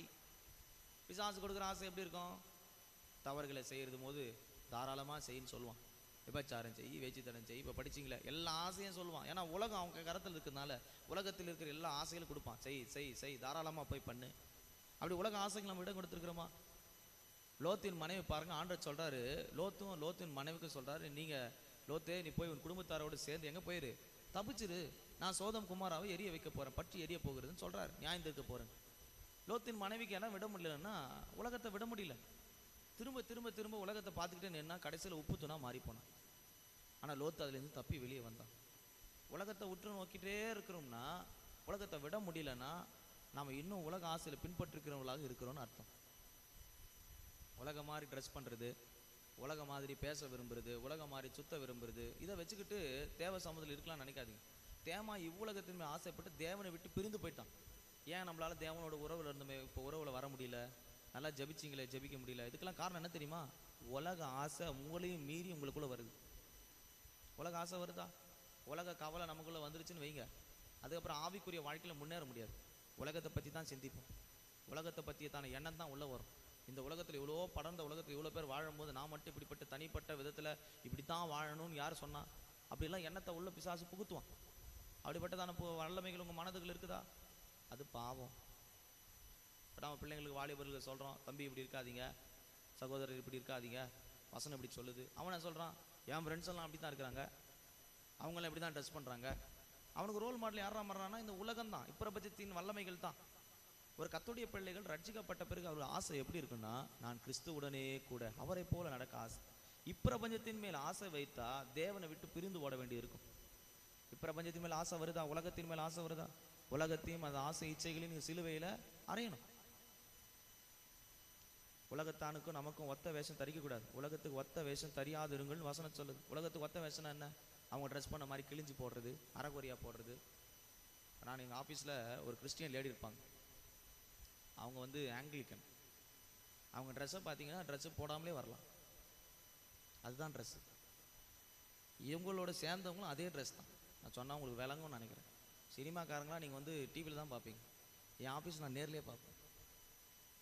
அவ்வளோதான் ட்ரெஸ்ஸு. அதில் கால் மேலே கால் போட்டு டேபிள் மேலே கால் நீட்டி உட்காந்துருப்பாங்க. எப்படி இருக்குன்னு யோசிச்சுப்பார். உங்கள் பிள்ளைங்க எப்படி ட்ரெஸ் பண்ணுறாங்க, எப்படி போகிறாங்க வராங்க, வஸ்திரம்லாம் சரியாக இருக்குதா? உலகத்துக்கு ஒத்த வேஷம் வருதா? உள்ள உலகத்தான் ஒரு மாதிரி முடி வெட்டினா நம்பால் அதே வெட்டுறான். உலகத்தான் சிகரெட்டு பிடிச்சா நம்பால் அது எப்படி இருக்குன்னு பிடிச்சி பார்ப்போமான்னு பார்க்குறான். அவன் சொல்கிறான், இது பியர் தான் குடி, ஒன்றும் பிரச்சனை இல்லை, ஒன்றும் ஆகாது. சரி, இவரும் என்ன பண்ணுறாருன்னா அதை வாங்கி கொஞ்சம் பார்ப்போம். கடைசியில் எங்கே போவார் தெரியுமா? உலகத்தோடையே போயிடுவார். இதுதான் உலகத்துக்கு ஒத்த வேஷம். உலகத்துக்கு ஒத்த வேஷம் தெரியாதிருங்கள். ரட்சிக்கப்பட்ட கர்த்தருடைய பிள்ளைகளுக்கு இப்பிரபஞ்சத்தின் மேல் ஆசை வரக்கூடாது. உலகம் சொல்லும் எல்லாத்தையும் அனுபவி. ஆண்டவர் சொல்றார், இதெல்லாம் உனக்கு பாவம், இதை அனுபவிக்க நாளில் நீ சாகவே சாவாய். வருது ஆசை? இப்பிரபஞ்சத்தின் மேல் ஆசை தேமாக்கு வந்தது. நமக்கு உலகத்தின் மேல் ஆசை இருந்தால் இன்னைக்கு ஆண்டவருடைய சமூகத்தில் நான் இனி உலகத்தின் மேல் ஆசை வராது ஆண்டவரே, அதை என்னிடத்து இந்த எடுங்க ஆண்டவரே. உலக எண்ணங்கள் எனக்குள்ள இருந்தால் எடுத்துருங்க. உண்மை குறித்தும் பரலோகத்தை குறித்தான சிந்தை எனக்கு தாருங்க. பரலோகத்தை குறித்த ஆசை உள்ளவங்களுக்கு இந்த பூமிக்குரிய ஆசைகள் வராது. நல்லா புரிஞ்சுங்க. பரலோகம் தான் என் வாழ்க்கை, நான் பரலோகத்துக்கு தகுதியானவன் ஆசை வரும்போது இந்த உலகத்தில் என்ன ஆசை அவங்களை தூண்டி விடுங்க, அவங்களுக்கு பெருசாக தெரியாது. அதான் பவுல் சொல்றார், இந்த பூமியை விட்டு நான் மறிச்சா கூட பரவாயில்ல, நான் எங்கே போயிடுவேன்னா கிறிஸ்துவுடனே கூட இருக்க ஆசை, பரலோகத்தில் வாழத்தான் எனக்கு ஆசை. அப்போ ரட்சிக்கப்பட்டவங்களுக்கு எது மேலே ஆசை இருக்கணும்னா பரலோக ஆசை. அப்போ இந்த சுத்திகரிப்பு நாட்டில் சிந்தித்து பாருங்கள், எத்தனை விஷயத்தில் எத்தனை முறையில் நாம் சொல்லியிருப்போம், உலகத்தின் மேலே உலகத்தின் ஆசைகளில் நம் வார்த்தைகளை விட்டுருப்போம். ஆண்டவர் சமத்தில் அறிக்கை செய்வோமாக. லூக்கா 15:16 படிக்கும்போது அங்கே இந்த கெட்ட குமாரன் ஒரு வார்த்தையை சொல்கிறதே பார்க்கிறோம். அவன் பன்றியினுடைய தவிட்டுக்காக ஆசைப்பட்டு கேட்டதாக நாம் அந்த வரியை மட்டும் படிங்க, அந்த வரி மட்டும் படிங்க. லூக்கா 15:16. எதுக்கு அவன் ஆசைப்பட்டானா, பன்றிகள் தின்கிற தவிட்டினால் வயிற்று நிரப்பும்படிக்கு. கர்த்தருடைய பிள்ளைகளுக்கு கர்த்தர் நல்ல கோதுமை மணிகளை நிறையான ஆசீர்வாதத்தை தந்திருக்கு. அடுத்த வசனம் சொல்லப்பட்டிருக்கு, என் தகப்பன் வீட்டில் பூர்த்தியான ஆகாரம் இருக்கிறது. தேவ சமூகத்தில் நல்ல ஆகாரத்தை கர்த்தர் தரார். கொஞ்சம் கடுமையாக தான் இருக்கும், ஆனால் யாருடைய ஆகாரம்னா தகப்பன் வீடு. ஆண்டவர் நம்மளோடு கூட பேசுகிற வார்த்தை கொஞ்சம் கஷ்டமாக தான் இருக்கும், சரிப்படுத்துகிற மாதிரி தான் இருக்கும். நீ சரி செய்ய வேண்டிய வார்த்தைகள் உங்களோடு கூட பேசுகிறதா தான் இருக்கும். இதெல்லாம் கர்த்தர் தருகிறது. தகப்பன் சிரிச்சியாத பிள்ளை இருக்கிறாங்களா, கர்த்தர் அப்படி அன்பாக சொல்லுவார், இதை செய், இதை கீழ்ப்படி. தகப்பன் தான் பிள்ளைங்களுக்கு புத்தி சொல்வார். ஆனால் நாம் எதை எதிர்பார்க்கிறோம், கர்த்தரை விட்டு தூரம் போகும்போது நம்ம ஆசையெல்லாம் பன்றிகளுக்கு போடுகிற தவிடு. அப்படின்னா என்ன அர்த்தம், பன்றிகளுக்கு போடுற தவிட்டில் அதில் கோதுமை மணியான நிறை மேனி இல்லை, அதில் என்ன இருக்குதுன்னா உலக பிரகாரமான காரியங்கள் இருக்குது, ஏதோ வயிற்றை நிரப்பணும் அப்படின்னு. இது எதை காண்பிக்குதுன்னா, சத்தியத்தை விட்டு கட்டுக்கதைகளுக்கும் உலக கதைகளுக்கும் மனசை ஒப்பு கொடுக்கிறது. இன்றைக்கி நம்முடைய மனசு எப்படி இருக்குன்னு யோசிச்சு பாருங்கள். உலக கதைகளுக்கு, உலக காரியங்களுக்கு, கட்டுக்கதைகளுக்கு, நமக்கு பிரியமானபடி இருக்கிறதுக்கு. இந்த வயிற்றில் பாருங்கள், அவன் சொல்கிறான், என் வயிற்றை நிரப்பினா போதும். தகப்பன் வீட்டில் பூர்த்தியான சாப்பாடு இருக்குது, ஆனால் இவன் எதுக்கு ஆசைப்பட்டிருக்கான்னா, பன்றிகள் தின்கிற தவிட்டினால் தன் வயிற்றை நிரப்பும்படி ஆசையாக இருந்தான். இது எதை காண்பிக்கிறதுனா, வசனம் என்னத்தான் ஆண்டு சொன்னாலும் அதை ஏற்றுக்கொள்ள மனம் இல்லை. தங்களுக்கு ஏதாகிலும் தங்க ஆசையை நிறைவேறதுக்கு வசனம் வந்தால் போதும். சில பேர் வசனம் கடினமாக இருந்தால் பிடிக்கிறது. அவங்களுக்கு எது பிடிச்சிருக்குதுன்னா, வயிறு நிரம்பினா போதும். வயிறு நிரம்புறது தான் என்ன, பன்றிகள் தின்ற தவிடு. அசுத்தமான காரியத்தில் ஏதாவது ஒன்று சொல்லுவாங்க. சில பேருக்கு வசனத்தை தவறாக திரிச்சு பேசுறது தான் பிடிக்கும். ஒருத்தர் சொல்கிறாரு, பைபிளில் பாவனே கிடையாது, எல்லாத்தையும் ஆண்டவர் என்ன பண்ணிட்டாரு, கழுவி விட்ட பிறகு அப்புறம் எங்கே பாவம்? ஆண்டவர் ரத்தத்தால் கழுவிட்ட பிறகு அங்கே என்ன இல்லை, பாவம் இல்லை. அதனால நீ சுத்திகரிக்க வேணாம், நீ ஞானஸ்தானம் பெற வேணாம், நீ டைரெக்டாக என்ன பண்ணலாம், நீயே எடுக்கலாம், நீயே கொடுக்கலாம். வரப்போகுது. இப்போ அந்த சேலம் அந்த சைடில் அந்த சபைகள் உருவாயிருச்சு, குடும்பங்களுக்குள்ளேயே சபை. அடுத்த கட்டம் இங்கே வருவான். உங்களுக்கு தெரியுமா, இப்படித்தான் உலகம் எதை நிரப்பிக்கிட்டு இருக்குதுன்னா, பன்றிகளான சாத்தானின் உபதேசங்களை கேட்டு தங்கள் வயிற்று நிரப்ப ஆசையாக இருக்கிறாங்க. கடினமான உபதேசத்தை கேட்க யாருக்கும் ஆசை இல்லை. பாஸ்டர் கூட சொல்கிறார், எனக்கு ஒரு பாஸ்டர் ஆலோசனை சொல்லும்போது சொல்கிறார், ரொம்ப கஷ்டமாக கடினமான பேசாதீங்க பாஸ்டர், பரலோகத்தை பற்றியே பேசாதீங்க, அது ரொம்ப கஷ்டமானது, அதை பேசினா பசங்க ஜனங்க வரமாட்டாங்க, அவங்களுக்கு பிடிச்ச மாதிரி பிரசங்கம் பண்ணுங்க, அவன் ஜனங்க என்ன பண்ணுவாங்களாம், அவன் வரவே வேணாம் விடு, அவன் நான் பரலோகமாக போக போகிறான், அவன் அப்படிப்பட்ட அவன் ஆளும் வர வேணான்றான். எப்படி ஆசை பாருங்க, எல்லாருக்கும் ஒரு ஆசை இருக்குது, தகப்பன் வீட்டின் பூர்த்தியான சாப்பாடு. ஆனால் இவனுக்கு எது மேலே ஆசைன்னா, பன்றிகள் தின்ற தவிடு. தவிட்டில் என்ன இல்லைன்னா அதில் எந்த சக்தியும் இல்லை. அதுக்கு தான் இன்றைக்கி ஜனம் ஓடுது. கதைகளுக்கும் வசனம் பேசல, கட்டுக்கதைகளுக்கு செவி சாய்க்கும் காலம் வரும். நீங்கள் எதுக்கு ஆசைப்படுறீங்க, நீங்கள் எங்கள் சபைக்கு போகிறேன், நீங்கள் நிச்சயமாக என்னை ஏதோ ஒரு வார்த்தை மூலமாக ஆண்டு பேச அப்படி இருக்குதா, இல்லை என்னை சந்தோஷப்படுத்துகிற வார்த்தை இப்போதைக்கு சந்தோஷப்படுத்தும். நீங்கள் ஒன்று கவனிங்க, சில வசனங்கள் நம்மளை இப்போதைக்கு சந்தோஷப்படுத்தும், ஆனால் பின் நாட்களில் பார்த்தீங்கன்னா அது கிரியை செய்யாது. அப்போ தெரிஞ்சுக்கலாம், உங்களுக்கு ஒரு தவறான உபதேசத்துக்கு நல்ல உபதேசத்துக்கு ஒரு காரியத்தை சொல்லி தரும் பாருங்க. சரியான உபதேசம் உங்களை சரிப்படுத்தி ஆசீர்வாதத்தை பெறதுக்கு வழி செய்யும். தவறான உபதேசம் கேட்கும் போது இனிமையாக இருக்கும், கொஞ்சம் நேரத்தில் போன பின்ன மறைஞ்சு போகும். இவன் எதுக்கு ஆசைப்பட்டான்னா, வயிற்றை நிரப்ப ஆசைப்பட்டான். ஆனால் தகப்பன் வீட்டில் அவனுக்கு எப்பெல்லாம் தேவையோ அப்போதெல்லாம் கொடுக்கறதுக்கு பூர்த்தியான சாப்பாடு இருந்தது. இப்போ நம்ம ஆசை எது மாதிரி இருக்குது, சத்தியத்தை கேட்குற ஆசை இருக்குதா, சத்தியத்தின்படி வாழ்கிற ஆசை இருக்குதா? சில பேருக்கு கடினமான சத்தியத்தை கேட்க ஆசையே கிடையாது, சத்தியத்துக்காக வாழணுன்ற ஆசையே கிடையாது. தகப்பனை விட்டு தூரம் போக போக போக கர்த்தரை விட்டு விலகி உலகத்தோடு சேர சேர அவங்களுக்கு என்ன ஆசை விட்டு போகுதுன்னா, வசனத்தின் மேலே ஆசை விட்டு போகுது, கர்த்தரை தேடுகிறதே ஆசை விட்டு போகுது. இன்றைக்கி நிறைய யூடியூப்பில், இன்ஸ்டாகிராமு, ஃபேஸ்புக்கில் ஒரு பொருளை வச்சு பிரசங்கம் பண்ணுறாங்க. கர்ச்சீப் வச்சு ஒரு பிரசங்கம், பெண்ணை வச்சு ஒரு பிரசங்கம். இதை நம்மால் பார்த்தோன்னு என்ன அருமையான பிரசங்கம். இந்த மாதிரி பிரசங்கத்தை என் வாழ்நாளில் பார்த்ததே இல்லை. உடனே கேட்குற மாதிரி இருக்குது, கேளு. அதனால் உன் வாழ்க்கையில் ஏதாவது மனமாற்றம் உண்டாச்சா? ஆகாது. அதனால் உனக்குள்ள ஒரு பரிசுத்தமான ஜீவன் உண்டாச்சா? உண்டாக. அவங்க என்ன பண்ணுறாங்கன்னா, பதரை உன் கையில் விதைக்கிறாங்க. பதரை விதைச்சா அது முளைக்குமா? நல்ல விதையை விதைக்கிறதுக்கு உன்னை பண்படுத்துகிற இடம் தான் சபை. உன்னை கொஞ்சம் சீர்படுத்தி விதையை போட்டு தண்ணியை ஊற்றி அதுக்கு தேவையான உரத்தை போட்டு சரிப்படுத்திட்டே இருக்கணும். எதுக்கு? இது வளர்ந்து இது 30, 60, 100 பலன் அளிக்கிற வரைக்கும் இந்த ஊழியக்காரன் அதை பார்த்துக்கிட்டே கண்காணிச்சுட்டா இருக்கணும். இவர் பதரை போட்ட உடனே அது வர்ற மாதிரி தெரியும். வருமா? பதர் வளருமா? வளராது. ஏன்னா அது பதர். இன்னைக்கு நிறைய உலகத்தின் ஜனங்களும் நம்மில் பலர் கூட, நானே சில நேரத்தில் யோசிச்சிருக்கிறேன். சில பேர் என்கிட்ட வந்து சொல்லுவாங்க, தம்பிமார் ஆனால் இன்னைக்கு ரொம்ப கடினமாக பேசிட்டீங்க. அடுத்த வாரம் யோசிப்பேன், நான் பண்ணுறது போல் வேற யாரும் வர வச்சிடலாமா? நானே யோசிப்பேன் உண்மையாகவே. அப்போ நான் அதுக்கு தான் 3 வாரம் 4 வாரத்துக்கு ஒரு ஆளை நடுவில் கேப் விடுறது. காரணமே அதுதான், உண்மை அதுதான். நமக்கு என்ன பண்ண முடியும்? நமக்கு வராது, இது வரல, நம்ம சுட்டு போட்டாலும் வரல, நமக்கு வர்றதான் நம்ம என்கிட்ட இருக்குது தான் நான் தர முடியும். அப்போது நான் ஒன்று சொல்லுவேன், நமக்கு சத்தியத்தின் மேலே ஆசை இருக்கணும். வசனம் என்ன சொல்லுது? அந்த ஆசை இருந்துச்சுன்னா தகப்பன் வீட்டிலேயே தங்கியிருப்போம். நம்ம தகப்பன் வீட்டையும் விட்டுருந்தோம், உலகத்தை பிடிச்சிக்கிறோம், பண்டிகை கூட்டத்தில் உட்காந்துக்கிட்டு நிரப்பணும்னா இதுதான் கிடைக்கும். அப்போ நம்ம ஆசை எங்கே இருக்குன்னு யோசிச்சு பாருங்க. தகப்பன் வீட்டில் இருக்கிற பூர்த்தியான ஆகாரமா, இல்லை பண்டிகை வீட்டில் இருக்கிற தவிடா? அதுவும் அவனுக்கு கிடைக்கல. அப்போ நமக்கு என்ன ஆசை இருக்குதுன்னு யோசிச்சு பாருங்க. வசனத்தின் மேல் வாஞ்சை இருக்குதா?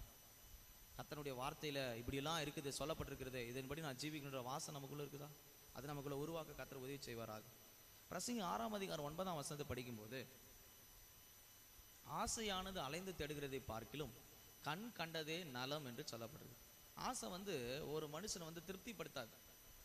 இது இருக்குது போதும். பவுல் சொல்றாரு பாருங்க, போதும் என்ற மனதே உண்டாகுது, இன்னும் வேணும். கல்யாணம் கட்டின பிறகு கூட அந்த பையன் அழகா இருக்கிறான், அந்த பொண்ணு அழகா இருக்குது, அந்த வீடு நல்லா இருக்குது, இவன் ஏற்கனவே கஷ்டப்பட்டு தான் லோன் போட்டு ஒரு கார் வாங்கியிருப்பான். மறுநாள் ஒருத்தன் சொல்லுவாங்க, இதை விட ஒரு புது மாடல் வந்திருக்குன்னு. அடுத்த கட்டம் இதை வித்துட்டு அதை வாங்கலாம்னு நினைக்கிறான். ஆசையானது அலைந்து தேடுகிறது. ஆனால் பைபிள் சொல்லுகிறது கண் கண்டதே நலம். உங்களுக்கு கொடுத்துருக்கிறது நலன்னு ஏற்றுங்க, இந்த வாழ்க்கையா நலம் போதும். ஆனால் ஆசை என்ன பண்ணுறது இல்லை, அலைது திரியுது, உலகம் ஃபுல்லாக சுற்றி வருது. இது எப்படி இருக்குது, அது எப்படி இருக்குது, அவங்க எப்படி இருக்கிறாங்க, இவங்க எப்படி இருக்கிறாங்க, இது என்ன அது என்ன, எல்லாத்தையும் அலைஞ்சு ஆராய்ஞ்சு கடைசியில் ஒன்றும் இல்லாமல் இப்போ வந்து ஆசை அலைந்து தேடுகிற மனம். உங்கள் மனது அலைப்பாயுதா? வாலிமான பிள்ளைங்க, உங்கள் மனம் எப்படி இருக்குது? மனதை ஆளை செய்ய முடியுமா? உங்கள் ஆசையெல்லாம் எப்படி இருக்குது நீ சிந்தித்து பாருங்கள். ஆசையானது அலைந்து தேடுகிறது. தேடக்கூடாது. கர்த்தர் கொடுத்துருக்கிற வாழ்க்கையை சரியான விதத்தில் வாழ கர்த்தருக்கு ஒப்பு கொடுங்க. கர்த்தர் உங்களை நிச்சயமாக நடத்துவார். அப்போ சுத்திகரிப்பில் நமக்கு எத்தனை காரியங்கள் அப்படி அலைந்து தேடுகிற மனம் இருக்குதோ கர்த்தருக்கு ஒப்பு கொடுங்க. நீதிமொழிகள் 21:25 வாசிக்கும் போது, சோம்பேறினுடைய ஆசை அவனை கொல்லும் என்று வாசிக்கிறோம். சோம்பேறினுடைய ஆசை என்ன தெரியுமா? உக்காந்த இடத்துலேயே சாப்பிடணும். நிறைய பேருக்கு அப்படி ஒரு ஆசை இருக்குது, சோம்பேறியின் ஆசை. உழைக்கிறது இல்லை, கர்த்தருக்காக பிரயாசப்படுறதில்லை, சோம்பலின் ஆசை. சோம்பல் வருதா? ஜெபிக்கவே முடியல, அப்படியே அமைதியாக உட்காந்துக்கலாம். சோம்பேறி. வசனம் சொல்லிட்டு பாருங்க, சோம்பேறியினுடைய ஆசை அவனை கொல்லும், அவனை நரகத்துக்கு பாதாளத்துக்கு கொண்டு போகுதுன்னு சொல்லியிருக்கு. நமக்கு சோம்பலான ஆசை இருக்குதா? பைபிள் சொல்லுது, எறும்பின் இடத்துல போய் என்ன பண்ணு, கற்றுக்கொண்டீங்களா? அப்படி ஆசை இருக்குதா? எறும்பை போல சுறுசுறுப்பாக இருக்கணும், கர்த்தரோடு கூட நடக்கணும், ஜெபிக்கணும், இருக்கா? ஜெபம் பண்ணும்போது தான் தூக்கம் வருது பாஸ்டர், ஜெபம் பண்ணும்போது தான் வேதம் வாசிக்க, ஜெபம் பண்ணும்போது தான் தூக்கம் நல்லா பிசாசு கொண்டு வரான், எலும்பணும்னு நினைக்கும் போது தான் ஏதாவது ஒரு கருத்தை கொண்டு வரான். சோம்பேறி. அசதியாயிராமல் ஜாக்கிரதையாயிருங்கள், ஆவியில் அனலாயிருங்கள், ஜபத்தில் அசதியாக இருக்கக்கூடாது, சோம்பேறியாக இருக்கக்கூடாது. அது ஒரு ஆசை. சோம்பேறியாக இருக்கிறதுக்கு ஒரு ஆசை. பைபிள் சொல்லுது, இன்னும் கொஞ்சம் தூங்கட்டும் என்று சொல்லி கையை முடக்கி அப்படியே தூங்கலாம். கடைசியில் மொத்தமாக தூங்கி பெட்டிகளை வச்சு அனுப்ப வேண்டியதான். சோம்பேறியாக இருக்கிறீங்களா? சோம்பேறி ஆசை இருக்குதா? தேவ சமூகத்தில் எனக்கு அந்த ஆசையிலிருந்து என்னை வெளியே கொண்டு வா ஆண்டவரே. 1 ராஜாக்கள் 11 படிக்கும்போது 1ஆம் வசனம் 3ஆம் வசனத்தில் படிக்கும்போது, 1 ராஜாக்கள் 11 முதல் வசனம் 3ஆம் வசனத்தில், நேரம் இல்லை, நான் உங்களுக்கு வசனத்தை சொல்கிறேன், நீங்கள் அதை தியானிங்க. சாலமோன் என்ற ஒரு பெரிய ராஜா இருந்ததாக வேதத்தில் படிக்கிறோம், உங்கள் எல்லாருக்கும் தெரியும். அவன் அநேக ஸ்திரீகளை விவாகம் பண்ணியிருந்தான். அவனுடைய மனைவிகள் எவ்வளோ பேர்னா 700 பேர். 3ஆம் வசனத்தில் 700 மனைவிகளும் 300 வைப்பாட்டிகள். அப்போ எத்தனை பேர்? 1000 பேர். ஆண்டவர் சொன்னார், நீ அந்த அந்நிய ஜனத்தை சேர்த்தன்னா உன் இருதயத்தை விக்கிரகத்தின் மாதிரி சாய பண்ணுவாங்கன்னு 3ஆம் வசனத்தில் இருக்குது. அவனுக்கு யார் மேலே ஆசை போச்சுன்னா முழுவதும் இந்த ஸ்திரீகள் மேலே ஆசை வந்துருச்சு. உலகத்தின் மேலே ஆசை வர்றதுலாம் பற்றி நான் சொன்னேன். இப்போ பெண்கள் மேலே ஆண்கள் மேலே உண்டான ஆசை. கர்த்தர் பாருங்க 1000 பேர் கல்யாணம் பண்ணனே தவிர ஆண்டவர் சொன்னார் நீ செய்கிறது தவறுன்னு அவனுக்கு உணர்த்தினார். அந்த அதிகாரத்தை வீட்டில் படிச்சு பாருங்க. ஆண்டவரே அவனுக்கு உணர்த்தி தரிசனமாக்கி உணர்த்துறாரு, நீ தவறான வழியில் போயிட்டு இருக்கிற சாலமோன்னு சொல்லி ஆண்டவர் உணர்த்துறாரு. அப்படி இருந்தும் சாலமோன் கர்த்தர் கீழ்ப்படியாமல் பாவம் செய்து தேவ கோபத்துக்குள்ள ஆளாகி போனான். இன்னைக்கு நமக்கு எத்தனையோ முறை இந்த ஆசைகள் வரும்போது, சுயமான காரியங்கள் வரும்போது கர்த்தர் நமக்கு உணர்த்துறார், மகளே மகளே இந்த காரியத்தை செய்யாத. நீங்கள் ஃபஸ்ட்டு படித்து பாருங்கள், பொண்ணு வீட்டில் படிங்க. 1 ராஜாக்கள் 11:9 2 விஷயம் அவனுக்கு தரிசனமாகி அந்நிய தேவர்களை பின்பற்ற வேண்டாம் என்று சொன்னார். ஆனாலும் அவனால் என்ன பண்ண முடியலன்னா விட முடியல. பாவம் வரும்போது ஒரு மனுஷன் அவ்வளோ எளிதாக விட முடியாது. ஆண்கள் மேலே ஆசை, பெண்கள் மேலே ஆசை, வயது வித்தியாசம் இல்லாத ஆசைகள் வருதா? ஆண்டவர் சொல்றாரு, இந்த ஸ்திரீ பின்பாக போகாத, உன்னை விழ செய்வா. 3 வசனம் சொல்லப்பட்டிருக்கிறது, அவனுடைய ஸ்திரீகள் அவன் இருதயத்தை வழுவி போக பண்ணினார்கள். ஆனால் அவனுடைய ஆசை யார் மேலே தான் இருந்துச்சு? பாருங்க வசனம் சொல்லுது, நீங்கள் அந்த 2ஆம் வசனத்தில் சொல்லப்பட்டிருக்க வசனத்தில் லாஸ்ட் மட்டும் படிங்க. சாலமோன் எப்படி கர்த்தருக்கு விரோதமான ஆட்களோடு இணைகிறதும் இல்லை, ஐக்கியம். கர்த்தர் அறியாத ஆட்களோடு உங்களுக்கு ஐக்கியம் வருதா? கர்த்தர் சொல்றா நீ அங்கே போனால் நீ விக்கிரகத்தோடு ஆராதிக்கணும், போகாதன்னு சொல்கிறார். அதில் என்ன தப்புன்னு நீ கேள்வி கேட்குறீங்க. என்ன செய்ய முடியும்? அவர் ரத்தத்தை சரீரத்தை எடுக்கிற நமக்குள்ள என்ன ஆசை இருக்குது? கர்த்தரோட நடக்க ஆசையா, இல்லை இந்த மாதிரி உலகத்தின் ஜனத்தோடு சாயிற ஆசை இருக்குதா? அதனால தான் கர்த்தர் பாருங்க 3 தேவர்களை அவன் பின்பற்றினான். 11:33 சொல்லப்பட்டிருக்கு, வீட்டில் படிங்க. 3 விக்கிரகங்களை அவன் ஆராதிக்க மாறிவிட்டான். சாலமோன் ஊருக்கு ஞானம் பேசுவான், எல்லாருக்கும் ஞானத்தை சொல்லுவான், ஞானத்தின் ஆவி இருந்துச்சு, உலகமே அவன்கிட்ட தான் ஞானத்தை கற்றுக்கொள்ளும். ஆனால் தன் வாழ்க்கையில் ஞானமாக அவன் கையாள முடியல. இன்னைக்கு நம்ம எல்லாருக்கும் பிரசங்கம் பண்ணுவோம், பரிசுத்தமாக இரு, இப்படி இரு, அப்படி இரு, எல்லாம் சொல்லுவோம். நாம சரியா இருக்கிறோமா?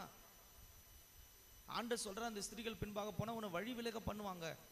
சபையில் உங்களுக்கு வசனம் வரும், மகனே அந்த வாலியமான காரியத்தில் அந்த பாவம் செய்யாத, அந்த மகளோட பேசாத, இந்த மகனோட போகாத, இப்படி செய்யாதன்னு ஆண்டவர் சொல்லுவார்.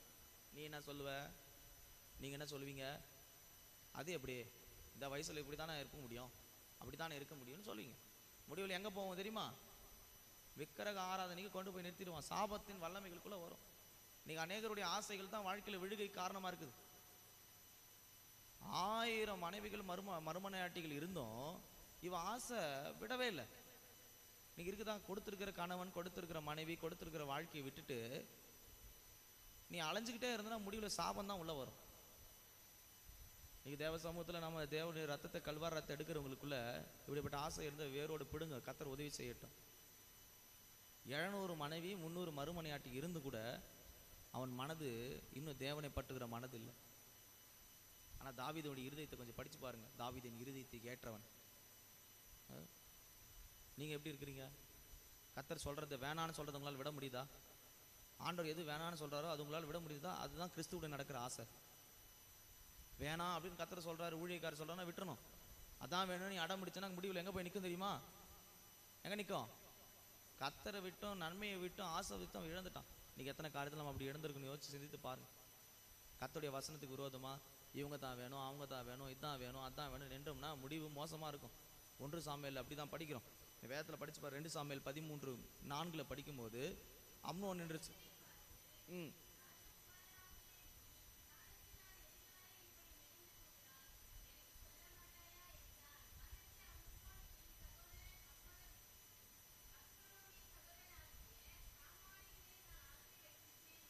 எது மேலே ஆசை?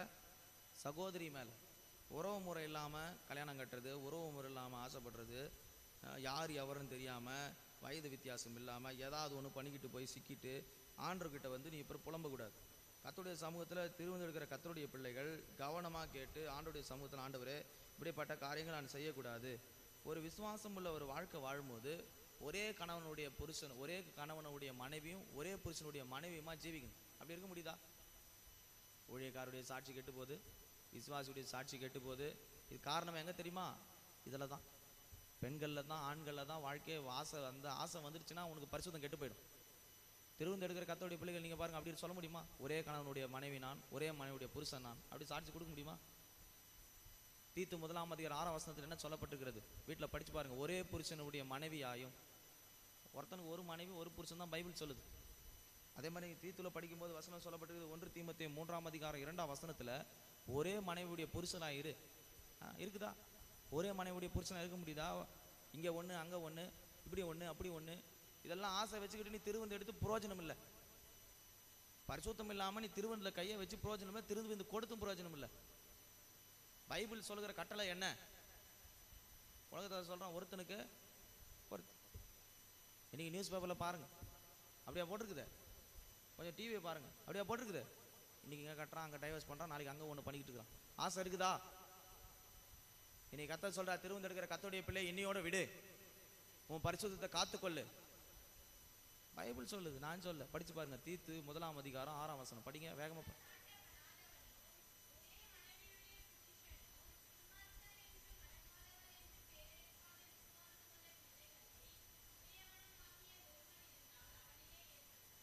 எப்படி கத்தருடைய ஊழியத்துக்கு ஏற்படுத்துகிற ஆள் எப்படி இருக்கணும், கத்தருக்குள்ள இருக்கிறவங்க ஆள் எப்படி இருக்கணும்னு வசனம் சொல்லுது. அவங்க ஒரே மனைவியுடையவங்களாக, கரைதிரை இல்லாதவங்களாக, சண்டை பண்ணாதவங்களாக இருக்கணும். இருக்க முடியுதா? இன்னைக்கு உலகத்தில் பாருங்க, என்னென்னவோ டெஸ்ட் எடுக்கிறான். இன்னும் கொஞ்ச நாள் போச்சுன்னா DNA என்னென்ன டெஸ்ட் எடுப்பான்னு தெரியாது. கல்யாணம் கட்ட முன்னாடி இப்போ இதுக்கப்புறம் டெஸ்ட்லாம் எடுக்க போகிறாங்களாம் சொல்லி நியூஸில் போட்டிருக்கிறான். அடுத்து வர காலங்களில் ஒரே மனைவியா ஒரே கணவனா டெஸ்டிங்க்கு அப்புறம் தான் கல்யாணமே. உலகம் அவ்வளோ கேடான பாவத்தை சோதம் குமார போல நோக்கி ஓடிக்கிட்டு இருக்குது. திருவந்து எடுக்கிற கத்தருடைய பிள்ளைகளுக்குள்ள இப்படிப்பட்ட ஆசைகள் இருந்தால் இன்னைக்கு வேரோடு அழிங்க. மனைவிக்கு விரோதமாக, கணவனுக்கு விரோதமாக, தகப்பனுக்கு விரோதமாக, தாய்க்கு விரோதமாக எவ்வளோ சொல்லியும் புத்தி சொல்லி ஏறாமல் இருக்கிற மந்தைகளுக்கு கத்த சொல்கிறார், திருவந்து எடுக்கும்போது நீ தேவ சிந்தைக்குள்ளே இருக்கணும், உன் சிந்தைகள் சரியாக இருக்கணும் கத்த சொல்கிறார். அப்படிப்பட்ட ஆசைகள் நமக்குள்ளே இருந்தால் வேரோடு அழிங்க.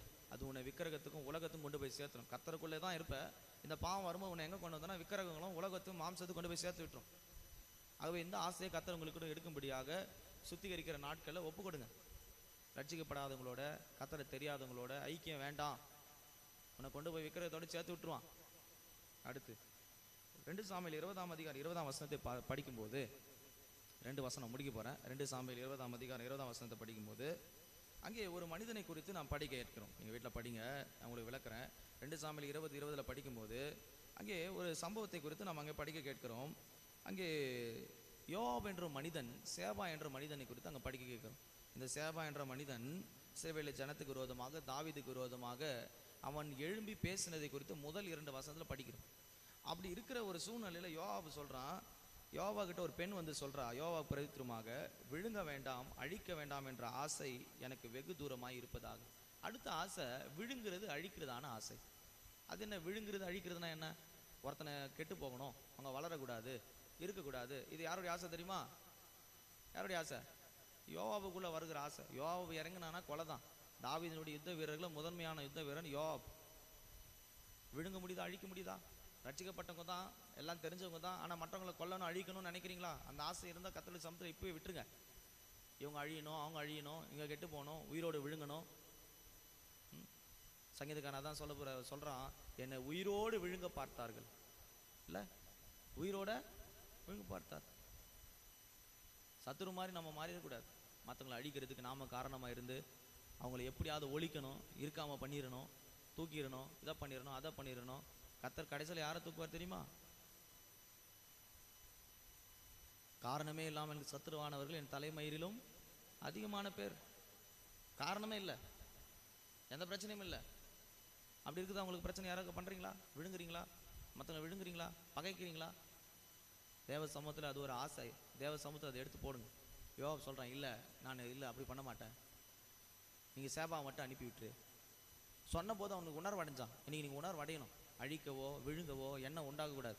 அந்த ஸ்திரீ சொன்ன உடனே அவன் அமைதியில் ஆகிட்டான். அப்போ சொன்ன உடனே அந்த ஸ்திரீ நேராக போய் புத்தியாக ஞானமாக பேசி அந்த சேபாவை மட்டும் தலையை வெட்டி கொண்டு வந்த உடனே அவன் புறப்பட்டு போயிட்டான்.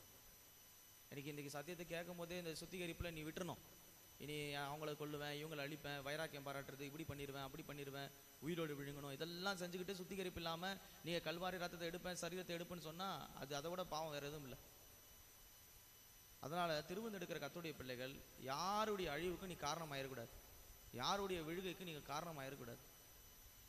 அதனால் இந்த மாதிரியான ஆசைகள் இருக்குமானா சுத்திகரிக்க முன்பாகவே ஆண்டோடைய சமூகத்தில் சுத்திகரித்து என்னை விட்டு அதை எடுங்க ஆண்டவர்னு சொல்லுங்கள்.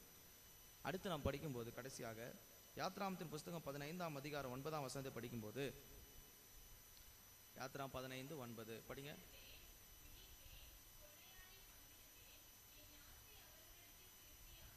பாருங்க, தொடருவேன், பிடிப்பேன், கொள்ளையாடுவேன், என் ஆசை அவர்களை பின்தொடரும் என்று ஒரு மனிதன் சொல்கிறதாங்க படிக்கிறோம். இது மோசேயுடைய வெற்றி பாடல். அந்த வெற்றி பாடலை மோசே சொல்றாரு, சத்ரு எங்களை எப்படி வந்தானா தொடருவேன், பிடிப்பேன், அழிப்பேன், அவன் ஆசை என்னை பின்தொடரும். இது எதுனா பார்வோனுடைய ஆசை. என்னது? அடிமைப்படுத்துவது, யாரையாவது பின்தொடர்றது, அவங்களை எப்படியாவது தொடர்ந்து பிடிக்கணும்னு நினைப்பது, அவங்கள அடிக்க நினைப்பது. அப்படி இருக்கிறீங்களா? அவங்க பின்னாடியே தான் போயிட்டுருக்கிறேன், ஒரு நாள் வரும் அவங்கள நான் பழிக்கு பழி வாங்கிறதுக்கு நேரம் நிச்சயமாக கடவுள் கொடுப்பார். அப்படி யாராவது போயிட்டுருக்கிறீங்களா? ஒருத்தர் பின்பாக ஒருத்தர். பார்வன் அப்படி தான் செங்கடல் கிட்ட போன பிறகு கூட பின்தொடர்ந்து வரான், எப்படியாவது பிடிச்சிடணுன்ற ஆசை அவனுக்கு. ஆனால் செங்கடலை கடந்த பிறகு மோசே பாடின வெற்றி பாடலை நம்ம பாட கேட்குறோம். இங்கே நமக்குள்ளே எப்படி இருக்குது யோசிச்சு பாருங்கள். யாராவது பின்தொடருவேன், பிடிப்பேன், அழிப்பேன், அப்படிப்பட்ட ஆசை இருக்குதா? அவங்க எனக்கு செஞ்சதுக்கு விட மாட்டேன், தொடர்ந்து பிடிச்சு அவங்களை அழிப்பேன், இந்த ஆசை இருக்குதா? இது பார்வனுடைய ஆசை. வருது அவங்களுக்குள்ள இந்த ஆசை? தேவ சமூகத்தில் சொல்லுங்க, ஆண்டவர் இப்படிப்பட்ட ஆசைகள் எனக்குள்ள இருக்குது, எடுங்க ஆண்டவரே. பார்வனுடைய ஆசை உங்களுக்குள்ள வரக்கூடாது. அடிமைப்படுத்தும் எண்ணம், என்னை விட அவன் மேலே வந்துட்டா எப்படி, என்னை கீழே அவனை தள்ளுறேன், அடிமைப்படுத்துகிற ஆசை இருக்குதா? மற்றவங்களை அடிமைப்படுத்தணும், என் கீழெல்லாம் அவங்க தான் இருக்கணும்னு அடிமைப்படுத்துகிற ஆசை இருக்குதா? திருவந்தெடுக்கிற பிள்ளைகளுக்கு கவனமாக கேளுங்க. பார்வனுடைய ஆசை உனக்குள்ள வந்தால் முடிவு செங்கடல் தான். தேவ சமூகத்தில் நம்முடைய ஆசைகள் சரியாக இருக்கணும். பவுல் சொல்கிறது போல, என்னுடைய ஆசை கிறிஸ்துவின் இயேசு கூட நடக்கிறதா எனக்கு ஆசை. கிறிஸ்துவின் கூட இருக்கிற ஆசை உங்களுக்கு இருக்குதா? இப்போ நான் சொன்னது போல தேவனுக்கு விரோதமான ஆசைகள் வருதா? இந்த சுத்திகரிப்பில் ஆண்டவர் நமக்கு விரோதமாக கர்த்தருக்கு விரோதமாக இருக்கிற ஆசைகளை சொல்லிக்கிட்டு வந்திருக்கிறார். மாம்சீகமான ஆசைகள், இச்சைகள், இதையெல்லாம் நம்ம இப்படி சிந்தித்திருக்கிறோம். ஒரு 5 நிமிஷம் நேரம் தர முழங்கால் படிட்டு ஆண்டவருடைய சமூகத்தில், எனக்குள்ள இத்தனை ஆசைகள் இருக்குது, மாம்சீக பிரகாரமாக இருக்குது, சிந்தையில் இருக்குது, நடக்கல் இருக்குது, தேவனுக்கு விரோதமாக இருக்கிறது. இந்த வசனத்தின் மூலமாக நீ சொன்னீர் ஆண்டவரே, இந்த ஆசைகள் இன்றோடு நான் சிலுவையில் அறைகிறேன், மாம்சத்தையும் அதன் ஆசை இச்சையிலையும் நாங்கள் சிலுவையில் அறைகிறோம், எங்களை சுத்திகரியும். போராடலாமா? ஒரு 5 நிமிஷம் போராடுங்க பார்க்கலாம். முழங்கால் பட்டு, ஆண்டவரே என்னை மன்னி, என்னை மன்னி, என்னை மன்னி, இதில் நான் தவறி இருக்கிறேன். தேவ சமூகத்தில் சொல்லுங்க, வாயை திறந்து.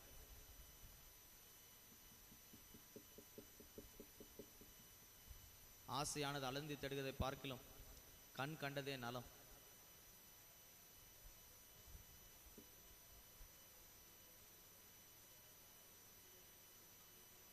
அல்லேலூயா.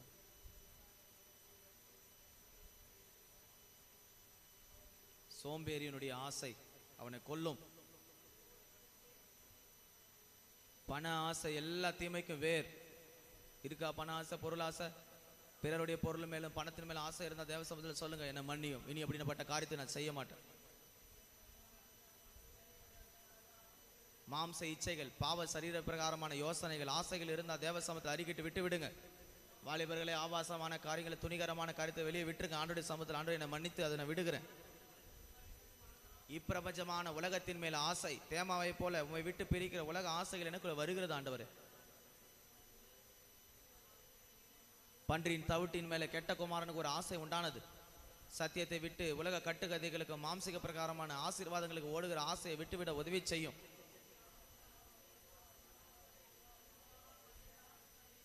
அநேக ஸ்திரீகள் மேல சாலமனுக்கு ஆசை உண்டானது.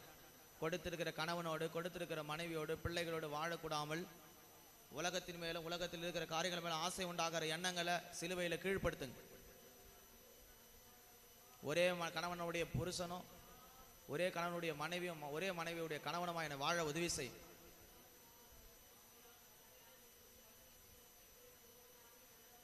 மற்றவர்களை விழுங்க, அழிக்க ஆசை உண்டாகிறதா? மற்றவர்களை அழிக்கவும் மற்ற விழுங்கும் நான் எதிர்பார்த்து ஆசைப்பட்ட ஆண்டவர், அவங்க அழியணும்னு நினைச்சேன், தப்பு, மன்னியும்.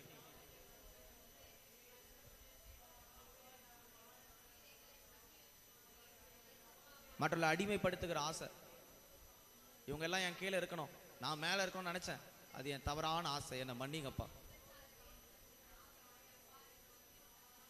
தேவ சமூகத்தில் நீங்க என்ன தவறுல விழுந்திருப்பீங்கன்னு கர்த்தர் உங்களுக்கு உணர்த்திருக்கிறார். ஞானஸ்தானம் எடுக்கிற கர்த்தருடைய பிள்ளைகளை சதத்தை உயர்த்துங்க. வாலிபரே, நான் இவைகளில் ஆசைப்பட்டிருக்கிறேன், உலகத்தின் மேல மாம்சத்திலும், எனக்கு கிருபையாய் மன்னி.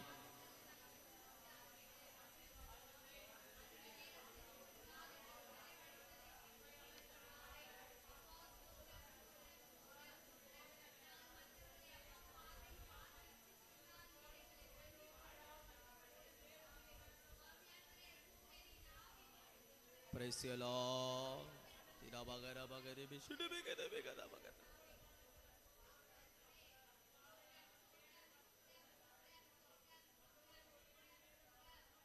கிறிஸ்துவுடனே கூட நடக்க எனக்கு ஆசை உண்டு. தேகத்தை விட்டு பிரிகிறேன் ஆண்டவர். மாம்ச சிந்தைகள் மரணம் என்று சொன்னீர். மாம்சத்தை விட்டு கிறிஸ்துவுடனே கூட எனக்கு நடக்க ஆசை தாரும்.